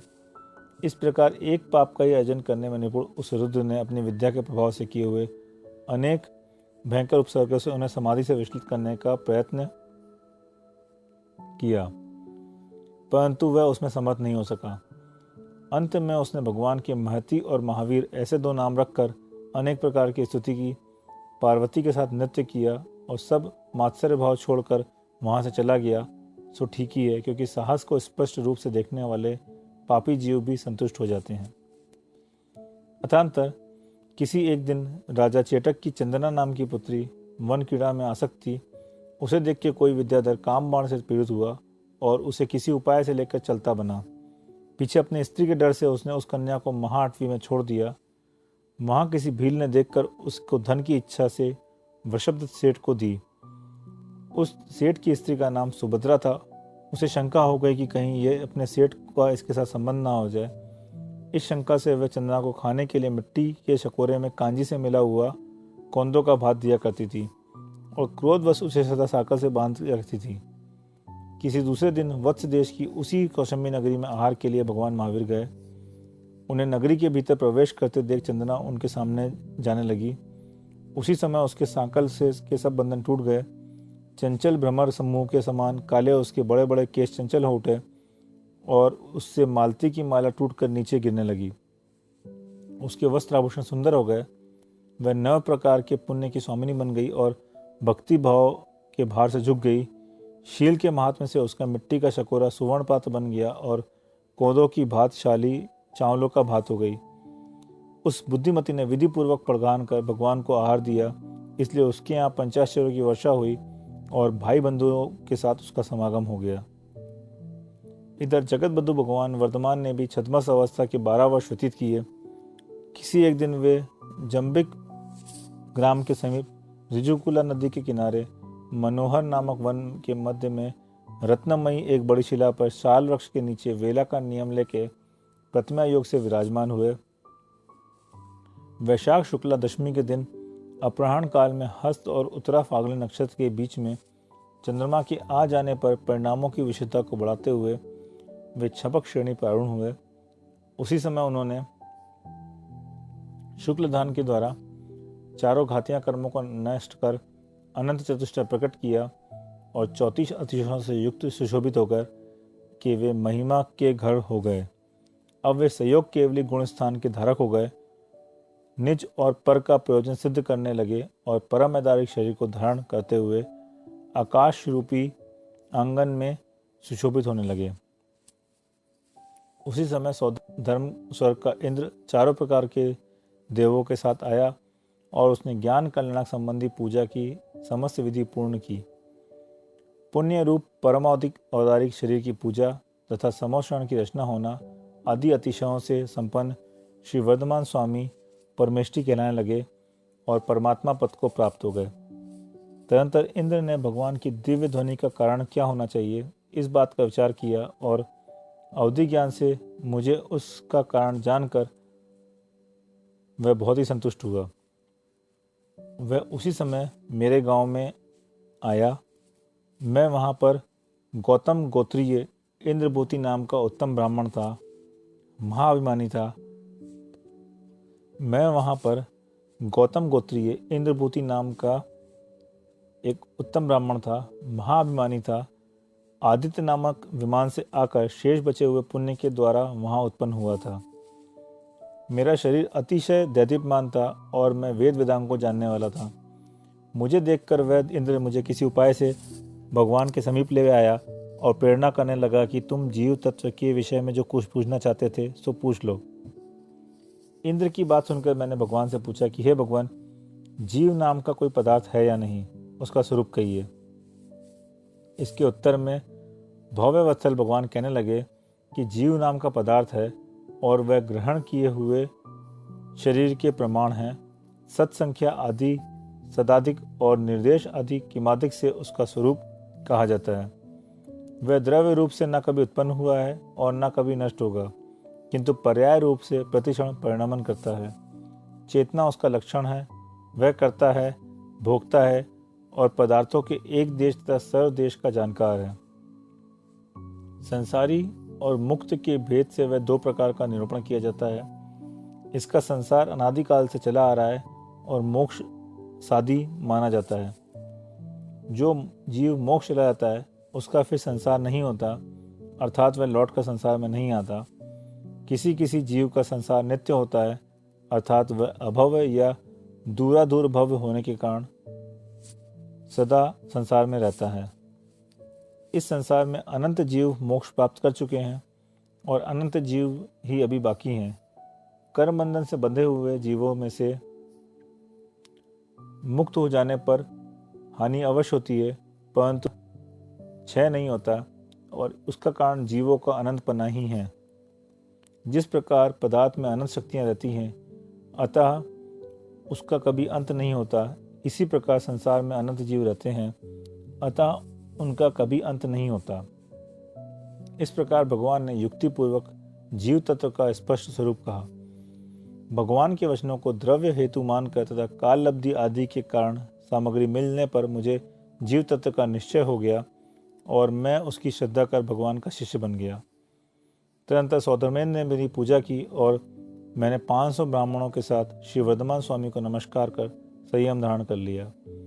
परिणामों की विशेष शुद्धि होने पर मुझे उसी समय 7 रिद्धियाँ प्राप्त हो गई। तदनंतर भट्टारक वर्धमान स्वामी के उपदेश से मुझे श्रावणवदी प्रतिपदा के दिन पूर्वान काल में समस्त अंगों के अर्थ और पद स्पष्ट जान पड़े। इसी तरह उसी दिन अपराह्न काल में अनुक्रम से पूर्वों के अर्थ तथा पदों का भी स्पष्ट बोध हो गया। इस प्रकार जिसे समस्त अंगों को और तथा पूर्वों का ज्ञान हुआ है और जो 4 ज्ञान से संपन्न है, ऐसे मैंने रात्रि के पूर्व भाग में अंगों की और पिछले भाग में पूर्वों की ग्रंथ रचना की। उसी समय से मैं ग्रंथ करता हुआ इस तरह शुद्ध ज्ञान रूपी रिद्धि से पूर्ण हुआ। मैं भगवान महावीर स्वामी का प्रथम गणधर हो गया। इसके बाद वायुभूति, अग्निभूति, सुधर्म, मौर्य, मौंदर्य, पुत्र, मैत्रेय, अकम्पन, अंधवेला तथा प्रभास ये गणधर और हुए। इस प्रकार मुझे मिलाकर श्री वर्धमान स्वामी के इंद्रों द्वारा पूजनीय 11 गणधर हुए। इनके सिवाय 311 अंग और 14 पूर्वों के धारक थे। 9,900 यथार्थ संयम को धारण करने वाले शिष्य थे। 1,300 अवधि ज्ञानी थे। 700 केवल ज्ञानी परमेष्टि थे। 900 विक्रयादि के धारक थे। 500 पूजनीय मनापर्य ज्ञानी थे और 400 अनुत्तरवादी थे। इस प्रकार सब मुनीश्वरों की संख्या 14,000 थी। चंदना को आदि लेकर 36,000 आरिकाएं थी। 1 लाख श्रावक थे। 3 लाख श्राविकाएं थी। असंख्यात देव देवियां थी और संख्यात तिर्यंश थे। इस प्रकार ऊपर कहे हुए 12 गणों से परिवर्तित भगवान ने सिंहासन के मध्य में स्थित हो अर्धमागधी भाषा के द्वारा 6 द्रव्य, 7 तत्व, संसार और मोक्ष के कारण तथा उनके फल के प्रमाण, नय और निक्षेप आदि उपायों के द्वारा विस्तार पूर्वक निरूपण किया। भगवान का उपदेश सुनकर स्वाभाविक बुद्धि वाले कितने ही शास्त्रज्ञ सभासदों ने संयम धारण किया, कितनों ने ही संयम धारण किया और कितनों ने अपने भव्यत्व गुण की विशेषता से शीघ्र ही सम्यक दर्शन धारण किया। इस प्रकार श्री वर्धमान स्वामी धर्म देशना करते हुए अनुक्रम से राजगृह नगर आए और वहाँ विपुलाचल नामक पर्वत पर स्थित हो गए। हे मगधेश, जब तुमने भगवान के आगमन का समाचार सुना तब तुम शीघ्र ही यहाँ आए। यह सब सुनकर राजा शनिक बहुत ही संतुष्ट हुआ। उसने बार बार उन्हें प्रणाम किया तथा संवेग और निर्वेग से युक्त होकर अपने पूर्वभाव पूछे। उसके उत्तर में गणधर स्वामी समझाने लगे कि तूने पहले 63 शलाका पुरुषों का पुराण पूछा था, सो मैंने स्पष्ट रूप से तुझे कहा और तूने उसे स्पष्ट रूप से सुना भी है। हे श्रावकोत्तम शनिक, अब मैं तेरे 3 भाव का चरित्र कहता हूँ, सो तू चित्त को स्थिर रखकर सुन। इसी जम्बूद्वीप के विंध्याचल पर्वत पर एक कुटज नाम का वन है। उसमें किसी समय खादिर साल नाम का भील रहता था। एक दिन उसने समाधिगुप्त नामक मुनिराज के दर्शन कर उन्हें बड़ी प्रसन्नता से नमस्कार किया। इसके उत्तर में मुनिराज ने आज तुझे धर्म लाभ हो ऐसा आशीर्वाद दिया। तब उस भील ने पूछा कि हे प्रभु, धर्म क्या है और उससे लाभ क्या है? भील के ऐसा पूछने पर मुनिराज कहने लगे कि बंधु मांस आदि का सेवन करना पाप का कारण है, अतः उससे विरक्त होना धर्म कहलाता है। उस धर्म की प्राप्ति होना धर्म लाभ कहलाता है। उस धर्म से पुण्य होता है और पुण्य से स्वर्ग में परम सुख की प्राप्ति होती है। यह सुनकर भील कहने लगा, मैं ऐसे धर्म का अधिकारी नहीं हो सकता। मुनिराज उसका अभिप्राय समझ कर कहने लगे कि हे भव्य, क्या तूने कभी पहले कौवे का मांस खाया है? बुद्धिमानों में श्रेष्ठ भील मुनिराज के वचन सुनकर और विचार कर कहने लगा, मैंने वह तो कभी नहीं खाया। इसके उत्तर में मुनिराज ने कहा, यदि ऐसा है तो उसे छोड़ देना चाहिए। मुनिराज के वचन सुनकर उसने बहुत ही संतुष्ट होकर कहा कि हे प्रभु, यह व्रत मुझे दिया जाए। तदंतर वह भील व्रत लेकर चला गया। किसी एक समय उस भील को असाध्य बीमारी हुई। तब वैद्यों ने बतलाया कि कौवे का मांस खाने से यह बीमारी शांत हो सकती है। इसके उत्तर में भील ने दृढ़ता के साथ उत्तर दिया कि ये प्राण भले ही चले जाएं, मुझे इन चंचल प्राणों से क्या प्रयोजन है।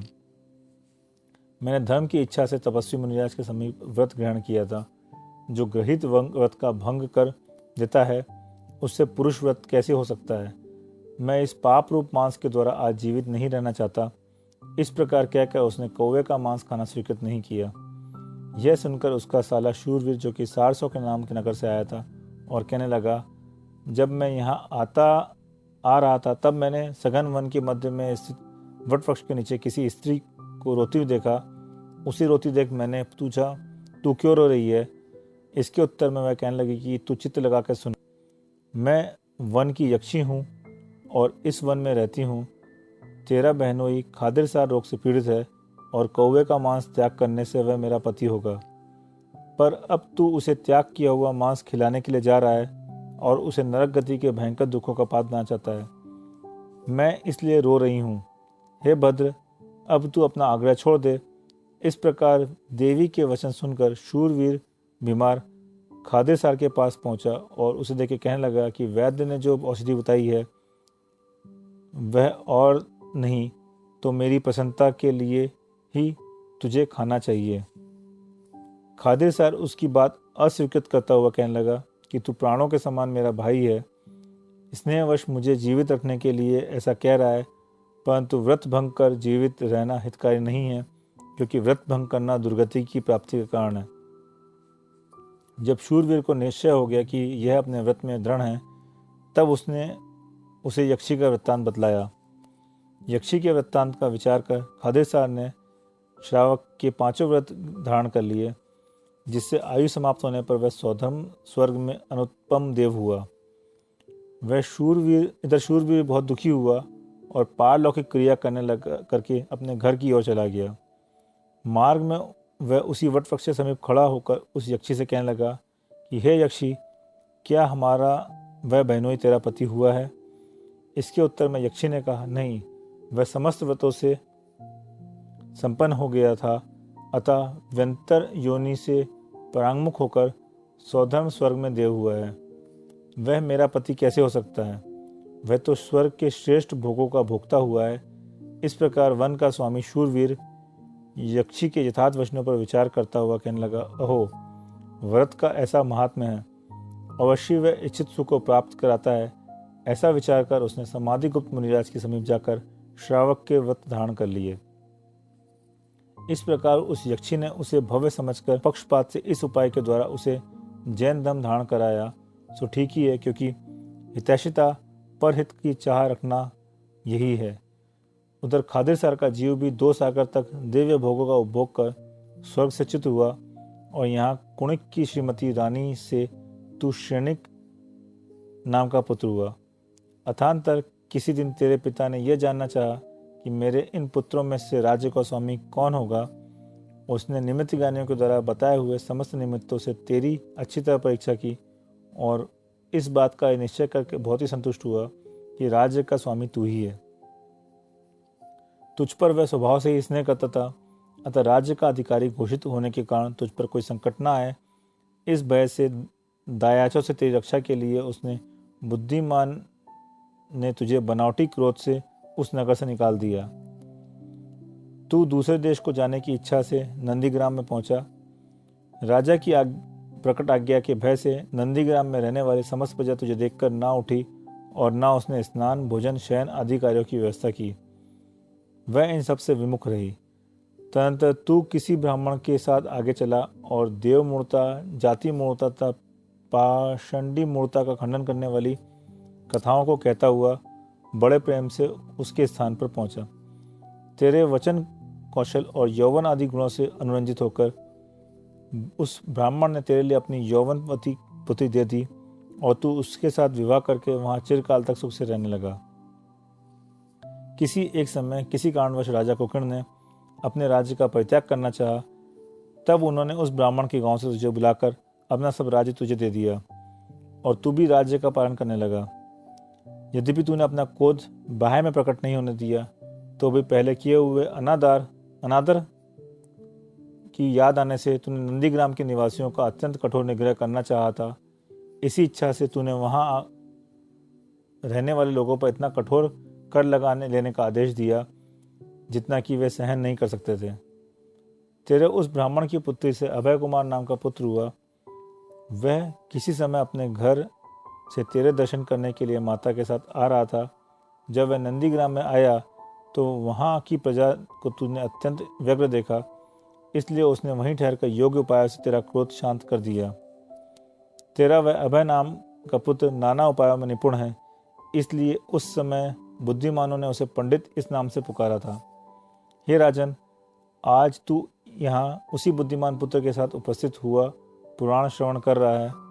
इस प्रकार गणधर स्वामी के वचन सुनकर राजा शनिक ने अपने हृदय में धारण किए और कहा कि हे भगवान, यद्यपि मेरी जैन धर्म में श्रद्धा बहुत भारी है, तो भी मैं व्रत ग्रहण क्यों नहीं कर पाता।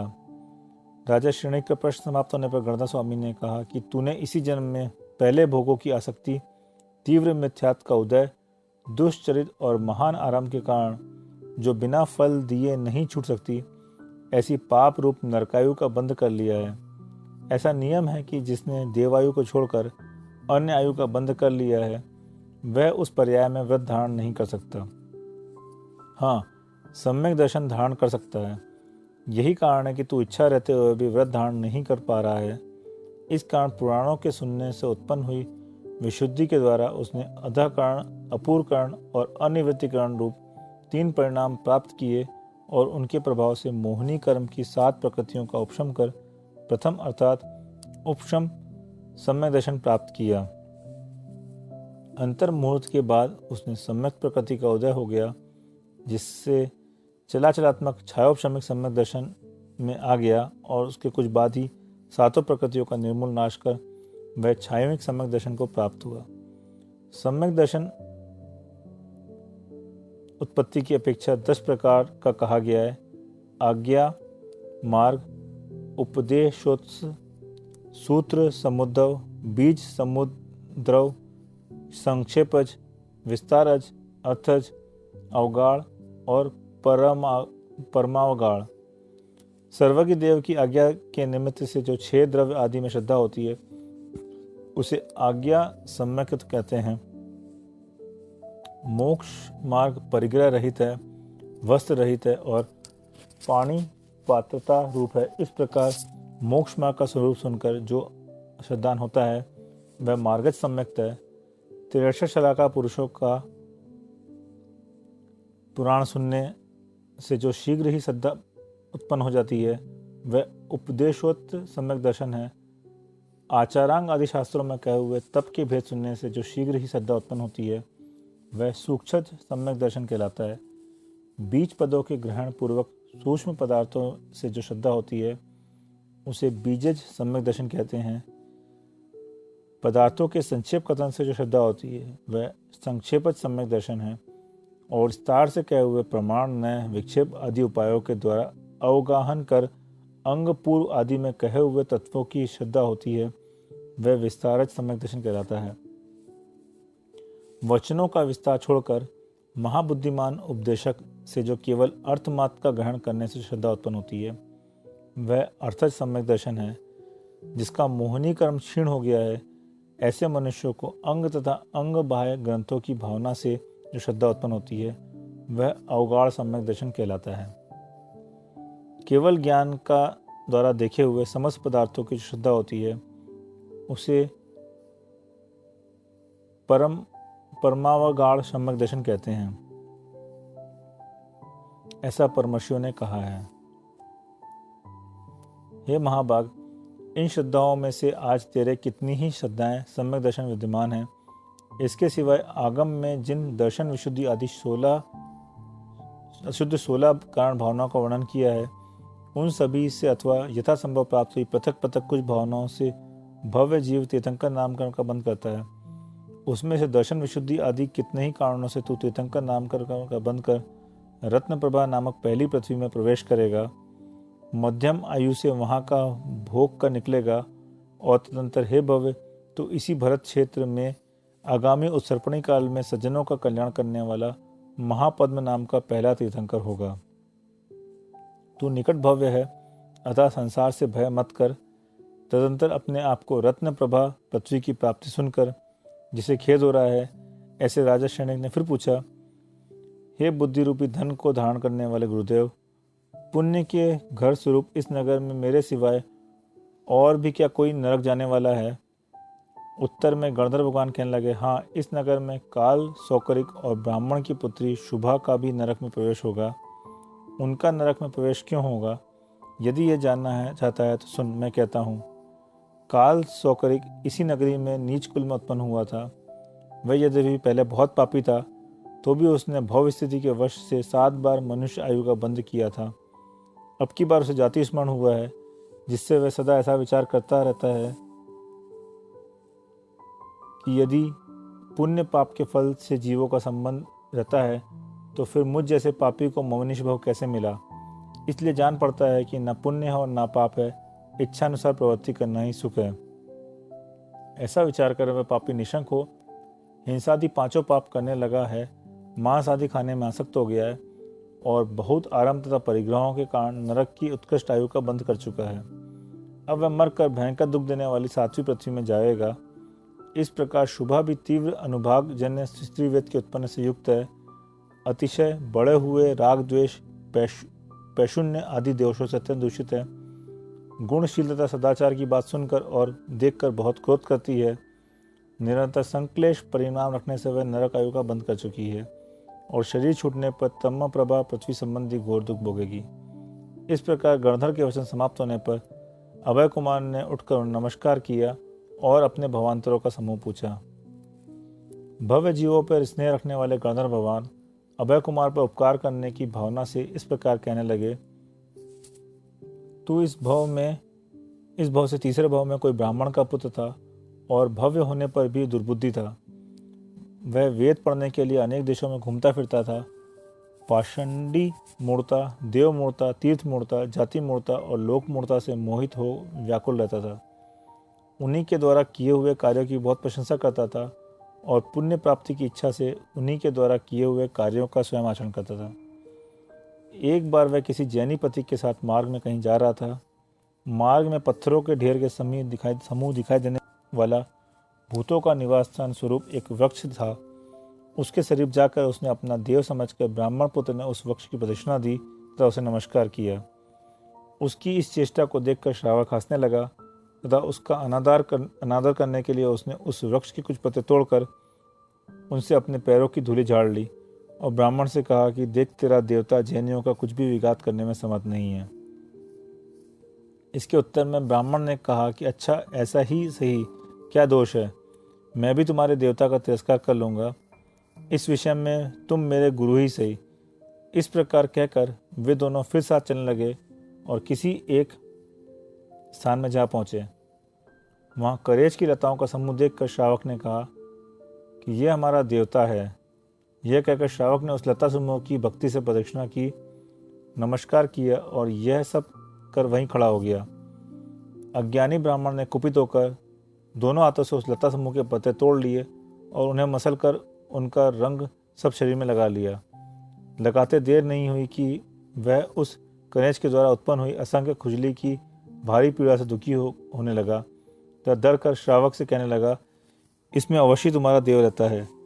ब्राह्मण पुत्र की बात सुन श्रावक हंसता हुआ कहने लगा कि जीवों को जो सुख दुख होता है उसमें उनके पूर्वकृत कर्म को छोड़कर और कुछ मूल नहीं है। इसलिए तू तप, दान आदि सत्कार्यों के द्वारा पुण्य प्राप्त करने का प्रयत्न कर और हे बुद्धिमान, इस देव विषयक मूर्ता को छोड़ दे। निश्चय से देवता पुण्यात्मा मनुष्यों की ही सहायता करते हैं। वे भृत्य के समान हैं और पुण्य क्षीण हो जाने पर किसी का कुछ भी नहीं कर सकते। इस प्रकार कहकर श्रावक ने उस ब्राह्मण की देव मूर्ता दूर कर दी। तदनंतर अनुक्रम से उस ब्राह्मण के साथ चलता हुआ श्रावक गंगा नदी के किनारे पहुंचा। भूख लगने पर उस ब्राह्मण ने यह मणिगंगा नाम का उत्तम तीर्थ है यह समझकर वहां स्नान किया और इस तरह वह तीर्थ मूर्ता को प्राप्त हुआ। तदनंतर जब ब्राह्मण भोज करने की इच्छा करने लगा तब उस श्रावक ने पहले स्वयं भोजन कर अपनी जूठन में गंगा का जल मिला दिया और हित का उपदेश देने के लिए यह कहने लगा, कहते हुए उसे दिया कि यह पवित्र तुम खाओ। यह देख ब्राह्मण ने कहा कि मैं तुम्हारी जूठन कैसे खाऊं? क्या तुम मेरी विशेषता नहीं जानते? ब्राह्मण की बात सुनकर श्रावक कहने लगा कि तीर्थ जल यदि आज जूठन को दूर करने में समर्थ नहीं है तो फिर पाप रूप मल को दूर हटाने में समर्थ कैसे हो सकता है? इसलिए तू अकारण तथा मूर्ख जनों के द्वारा विश्वास करने योग्य इस मिथ्या वासना को छोड़ दे कि जल के द्वारा पाप धोया जा सकता है। यदि जल के द्वारा पाप धोए जाने लगे तो व्यर्थ ही तप तथा दान आदि करने से क्या लाभ है? जल सब जगह सुलभ है, अतः उसी के द्वारा पाप धो डालना चाहिए। यथार्थ में बात यह है कि मिथ्यात्व, अविरति, प्रमाद तथा कषाय इन चारों के द्वारा तीव्र पाप का बंध होता है और सम्यक्त्व, ज्ञान, चारित्र तथा तप इन चार के द्वारा पुण्य का बंध होता है और अंत में इन्हीं से मोक्ष प्राप्त होता है। यह जिनेन्द्रिय का तत्व है, मूल उपदेश है, इसे तू ग्रहण कर। ऐसा उस श्रावक ने ब्राह्मण से कहा। श्रावक के उक्त वचन सुनकर ब्राह्मण ने तीर्थ मूर्ता छोड़ दी। तदनंतर वहीं एक तापस पंचाग्नियों के मध्य में अन्य लोगों के द्वारा दुस्सह कठिन तप कर रहा था। वहां जलती हुई अग्नि के बीच में 6 कायों के जीवों का जो निरंतर घात होता था उसे दिखलाकर श्रावक ने युक्तियों के द्वारा उस ब्राह्मण की पाषंडी मूर्ता भी दूर कर दी। तदनंतर जाति मूर्ता दूर करने के लिए वह श्रावक कहने लगा कि गोमांस भक्षण और अगम्य स्त्री सेवन से वन आदि के लोग पतित हो जाते हैं। यह देखा जाता है कि इस शरीर में वर्ण तथा आकृति की अपेक्षा कुछ भी भेद देखने में नहीं आता और ब्राह्मणी आदि में शूद्र आदि के द्वारा गर्भ धारण किया जाना देखा जाता है। इसलिए जान पड़ता है कि मनुष्यों में गाय और घोड़े के समान जातिगत कुछ भी भेद नहीं है। यदि आकृति में कुछ भेद होता तो जातिगत भेद माना जाता, परंतु ब्राह्मण, क्षत्रिय, वैश्य और शूद्र में आकृति भेद नहीं है, अतः उनमें जाति की कल्पना करना अन्यथा है। जिनकी जाति तक गोत्र आदि कर्म शुक्ल ध्यान के कारण है वे त्रिवर्ण कहलाते हैं और बाकी शूद्र कहे गए हैं। विदेह क्षेत्र में मोक्ष जाने के योग्य जाति कभी विच्छेद नहीं होता, क्योंकि उस जाति में कारणभूत नाम और गोत्र से सहित जीवों की निरंतर उत्पत्ति होती रहती है। परंतु भरत और ऐवार क्षेत्र में चतुर्थ काल में ही जाति की परंपरा चलती है, अन्य कालों में नहीं। जिनागम में मनुष्यों का वर्ण विभाग इस प्रकार बतलाया गया है। इत्यादि हेतुओं के द्वारा श्रावक ने ब्राह्मण की जाति मूर्ता दूर कर दी। इस वट वृक्ष पर कुबेर रहता है इत्यादि वाक्यों पर विश्वास कर राजा लोग जो उसके योग्य आचरण करते हैं, उसकी पूजा करते हैं आदि, सो क्या कुछ जानते नहीं हैं? कुछ सच्चाई होगी तभी तो ऐसा करते हैं। कुछ सच्चाई होगी तभी तो ऐसा करते हैं। यह लोक का मार्ग बहुत प्रसिद्ध मार्ग है, इसे छोड़ा नहीं जा सकता। लोक में जो रूढ़ियाँ चली आ रही है उन्हें छोड़ना नहीं चाहिए इत्यादि लौकिक जनों के वचन आप्त भगवान के द्वारा कहे इस आगम के बाह्य होने के कारण नशे से मस्त अथवा पागल मनुष्यों के वचनों के समान ग्राह्य नहीं है। इस प्रकार श्रावक ने उस ब्राह्मण की लोक मूर्ता भी दूर कर दी। तदनंतर ब्राह्मण ने श्रावक से कहा, तुमने जो हेतु दिया है कि आप्त भगवान के द्वारा कहे हुए आगम से बाह्य होने के कारण लौकिक वचन ग्राह्य नहीं है, सो तुम्हारा यह हेतु मेरे पर तो लागू नहीं होता, क्योंकि सांख्य आदि आप्त जनों के भी जो आगम विद्यमान है वे पौरुषेयत दोष से प्रमाणभूत नहीं है, पुरुषकृत रचना होने से ग्राह्य नहीं है। यथार्थ में संसार में जितने पुरुष हैं वे सभी रागादि अविद्या से दूषित हैं, अतः उनके द्वारा बनाए हुए आगम प्रमाण कैसे हो सकते हैं? इसके उत्तर में श्रावक ने कहा कि चूंकि तुमने पदार्थों का अच्छी तरह विचार नहीं किया है, इसलिए तुम्हारे वचन सारता को प्राप्त नहीं है, ठीक नहीं है। तुमने जो कहा कि संसार में सभी पुरुष रागादि अविद्या से दूषित हैं, यह कहना ठीक नहीं है, क्योंकि किसी पुरुष में राग आदि अविद्याओं का निर्मूल क्षय हो जाना संभव है। तुम युक्तिवाद का अनुसरण करने वाले विद्वान हो, अतः तुम्हारे लिए सर्वज्ञ वीतराग की सिद्धि का प्रयोग किया जाता है। रागादिक भावों और अविद्या में तारतम्य देखा जाता है, अतः किसी पुरुष में अविद्या के साथ साथ रागादिक भाव सर्वथा अभाव को प्राप्त हो जाते हैं। जिस प्रकार सामग्री मिलने से सुवर्ण पाषाण की कीट कालिमा आदि दोष दूर हो जाते हैं, उसी प्रकार तपस्या आदि सामग्री मिलने पर पुरुष के रागादिक दोष भी दूर हो सकते हैं। यदि ऐसा नहीं माना जाए तो उनमें तारतम्य हीनाधिकता बना भी सिद्ध नहीं हो सकेगा, परंतु तारतम्य देखा जाता है। इसलिए रागादिक दोषों के निर्मूल हानि को कौन रोक सकता है। समस्त शास्त्रों और कलाओं को जानने वाले मनुष्य को लोग सर्वज्ञ कह देते हैं, जो सो उनकी यह सर्वज्ञ की गौण युक्ति ही मुख्य सर्वज्ञ को सिद्ध कर देती है। जिस प्रकार चैत्र नामक किसी पुरुष को सिंह कह देने से मुख्य सिंह की सिद्धि हो जाती है, कदाचित यह कहा जाए कि सर्वज्ञ सिद्ध करने का यह प्रयोग मेरे लिए नहीं हो सकता, क्योंकि आपने जो मोक्ष कारण बतलाया है उसका निराकरण किया जा चुका है।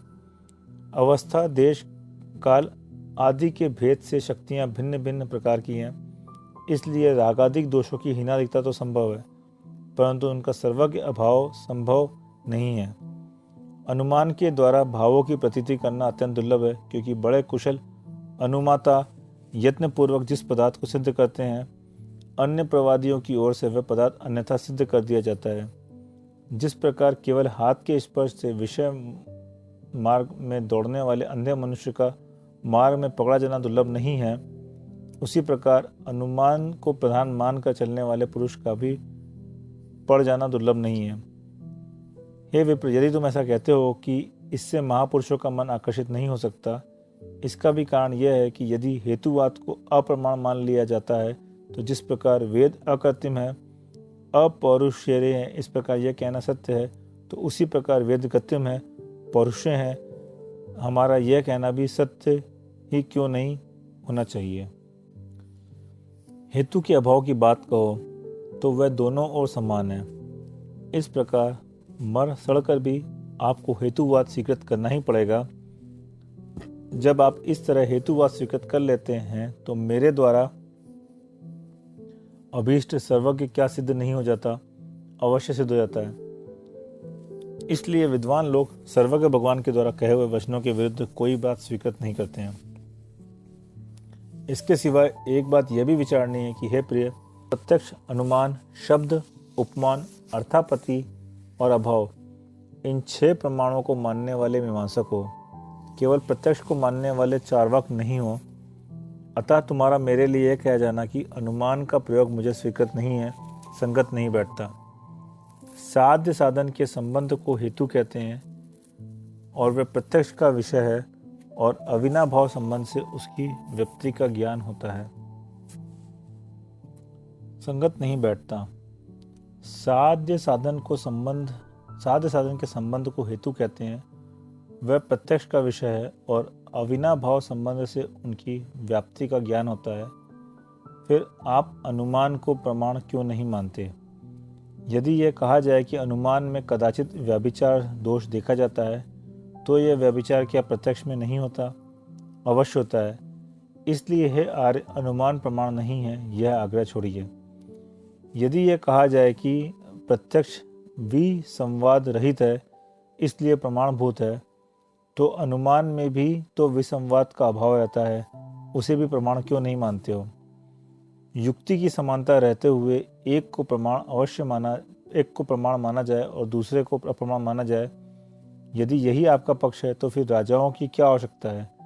अथवा सांख्य आदि दर्शनों में अप्रामाणिकता भले ही हो, क्योंकि उसमें विरोध देखा जाता है, परंतु अनंत भगवान के दर्शन में अप्रामाणिकता नहीं हो सकती, क्योंकि प्रत्यक्ष प्रमाण से उनका संवाद देखा जाता है।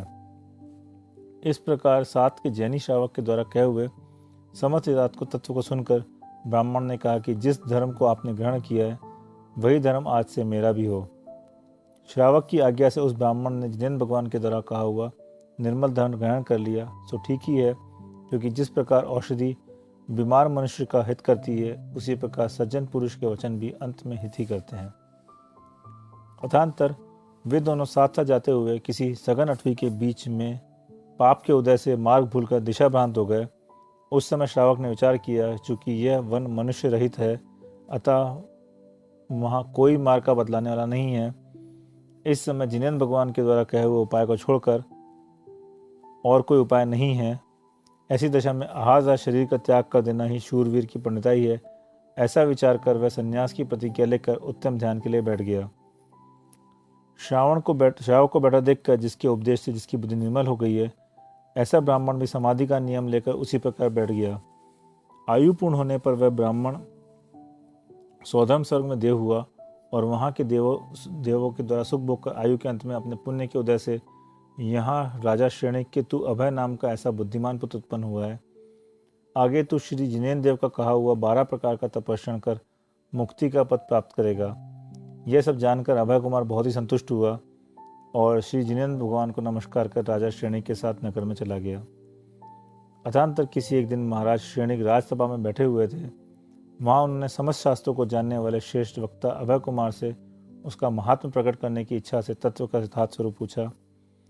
अभय कुमार भी निकट भव्य होने के कारण वस्तु के यथार्थ स्वरूप को देखने वाला था तथा स्पष्ट मित्र और इष्ट रूप वाणी के गुणों से सहित था, इसलिए अपने दांतों की फैलने वाली कांति के भार से सभा के मध्य भाग को सुशोभित करता हुआ इस प्रकार निरूपण करने लगा। आचार्य कहते हैं कि जिसे जीवादि पदार्थों का ठीक ठीक बोध होता है, विद्वान लोग उसे ही पंडित कहते हैं, बाकी दूसरे लोग तो नाम मात्र के पंडित कहलाते हैं। अभय कुमार कहने लगे कि जिनेन्द्र भगवान ने जीव से लेकर काल पर्यंत अर्थात जीव, पुद्गल, धर्म, अधर्म, आकाश और काल ये 6 पदार्थ कहे हैं। ये सभी पदार्थ द्रव्यार्थिक और पर्याथिक न्याय के भेद से क्रमशः नित्य तथा अनित्य स्वभाव वाले हैं। यदि जीवादि पदार्थों को अज्ञानवश सर्वथा नित्य मान लिया जाए तो सभी द्रव्यों में जो परिणमन देखा जाता है वह संभव नहीं हो सकता। इस प्रकार यदि सभी पदार्थों को सर्वथा क्षणिक मान लिया जाए तो न क्रिया बन सकेगी, न कारण बनेगा और न क्रिया का फल सिद्ध हो सकेगा और लेन देन आदि समस्त लोक व्यवहार का सर्वथा नाश हो जाएगा। कदाचित यह कहा जाए कि उपचार से पदार्थ नित्य है, इसलिए लोक व्यवहार का सर्वथा नाश नहीं होता, तो यह कहना भी ठीक नहीं है, क्योंकि उपचार से सत्य पदार्थ की सिद्धि कैसे हो सकती है? आखिर उपचार तो असत्य ही है। उससे सत्य पदार्थ का निर्णय होना संभव नहीं है, जबकि नित्य अनित्य दोनों धर्मों से ही पदार्थ की अर्थ क्रिया होती देखी जाती है। तो 2 धर्मों से एक को भ्रांत करने वाला पुरुष दूसरे धर्म को अभ्रांत किस प्रकार कह सकता है? भावार्थ, जब अर्थ क्रिया में दोनों धर्म साधक हैं तब दोनों ही अभ्रांत हैं, यह मानना चाहिए। जो वादी समस्त पदार्थों को एक धर्मात्मक ही मानते हैं, उनके मत में सामान्यता विशेष से उत्पन्न होने वाले संशय और निर्णय सामान्य और विशेष धर्म के आश्रय से ही उत्पन्न होते हैं। इसलिए जब पदार्थ को सामान्य विशेष 2 रूप न मानकर एक ही रूप माना जाएगा तो उसकी उत्पत्ति असंभव हो जाएगी। पदार्थ उभय धर्मात्मक है, ऐसा ही ज्ञान होता है और ऐसा ही कहने में आता है। फिर भी जो उसे असत्य कहता है, उससे उस असत्य ज्ञान और असत्य अभिधान में सत्यता किस कारण होती है? भावार्थ, जिसका प्रत्यक्ष अनुभव हो रहा है और लोक व्यवहार में जिसका निरंतर कथन होता देखा जाता है, उसे प्रतिवादी असत्य बतलाता है, सो उसके इस बतलाने में सत्यता है। इस निर्णय किस हेतु से होता है? प्रतिमान पदार्थ को असत्य और अप्रतिमान पदार्थ को सत्य मानना युक्ति संगत नहीं है। पदार्थों में गुण गुणी संबंध विद्यमान है, उसके रहते हुए भी जो वादी समवाय आदि अन्य संबंधों की कल्पना करना चाहता है, उसके मत में संबंध का अभाव होने से अभ्युपेत स्वीकृत मत की हानि होती है और अनावस्था की अनिवार्यता आती है। भावार्थ, गुण गुणी संबंध के रहते हुए भी जो वादी समवाय आदि अन्य संबंधों की कल्पना करता है, उससे पूछना है कि तुम्हारे द्वारा कल्पित समवाय आदि पदार्थों का संबंध के द्वारा संबंध है या नहीं। यदि नहीं है तो संबंध का भाव कहलाया और ऐसा मानने से तुम्हारा जो स्वीकृत पक्ष है, संबंध रहित कोई पदार्थ नहीं है, उस पक्ष में बाधा आती है। इससे बचने के लिए यदि ये मानते हो कि समवाय आदि संबंधों का पदार्थ के साथ जो संबंध है, तो प्रश्न होता है कि कौन सा संबंध है। इसके उत्तर में किसी दूसरे संबंध की कल्पना करोगे तो उस दूसरे संबंध के लिए तीसरे संबंध की कल्पना करनी पड़ेगी। इस तरह अनवस्था दोष अनिवार्य हो जाएगा। इसलिए बुद्धिमानों को एकांत मिथ्यावाद को गर्व छोड़कर सर्वज्ञ भगवान के द्वारा कहा हुआ नित्यानित्यात्मक ही पदार्थ मानना चाहिए। सर्वज्ञ और सर्वज्ञ के द्वारा कहे हुए मत में श्रद्धा रखना सम्यक दर्शन है। सर्वज्ञ के द्वारा कहे हुए पदार्थों को जानना सुसम्यक ज्ञान है। और सर्वज्ञ प्रणीत आगम के कहे अनुसार 3 योगों का रोकना सम्यक चरित्र कहलाता है। ये तीनों मिलकर भव्य जीव के मोक्ष कारण माने गए हैं। सम्यक चरित्र सम्यक दर्शन और सम्यक ज्ञान से सहित ही होता है, परंतु सम्यक दर्शन और सम्यक ज्ञान चतुर्थ गुण स्थान में सम्यक चरित्र के बिना भी होते हैं। इसलिए सम्यक दृष्टि भव्य जीव को समस्त कर्मों का उत्कृष्ट संवर और उत्कृष्ट निर्जरा का मोक्ष रूपी परम स्थान प्राप्त करना चाहिए। इस प्रकार मन को हरण करने वाला अभय कुमार का समस्त निरूपण सुनकर सभा में बैठे हुए सब लोग कहने लगे, यह अभय कुमार वस्तु सत्व का उपदेश देने में बहुत ही कुशल पंडित है। इस तरह सभी लोगों ने उसके महात्म्य की स्तुति की, सो ठीक ही है, क्योंकि ईर्ष्या रहित ऐसे कौन से मनुष्य हैं जो सज्जनों के गुणों की स्तुति नहीं करते। इस बुद्धिमान की बुद्धि जन्म से ही कुशाग्र थी, फिर शास्त्र के संस्कार और भी तेज होकर अनोखी हो गई थी। इसलिए अनेक उपायों में निपुण मनुष्यों को विजय पता प्राप्त करने वाले उस अभय कुमार पंडित ने अपने वचनों के गुणों से समस्त सभा को प्रसन्न कर दिया। आचार्य कहते हैं कि देखो, कहाँ तो अच्छे तत्व को जानने वाला वह श्रावक और कहाँ वह उदयागत पाप कर्म के कारण बहुत दूर तक बढ़ी हुई मूर्ताओं से अत्यंत दृढ़ यह अज्ञानी ब्राह्मण। फिर भी उसके उपदेश से देवपद पाकर यह वैभवशाली अभय कुमार हुआ है, तो ठीक ही है, क्योंकि सज्जनों का समागम क्या नहीं करता है, अतः सब कुछ करता है।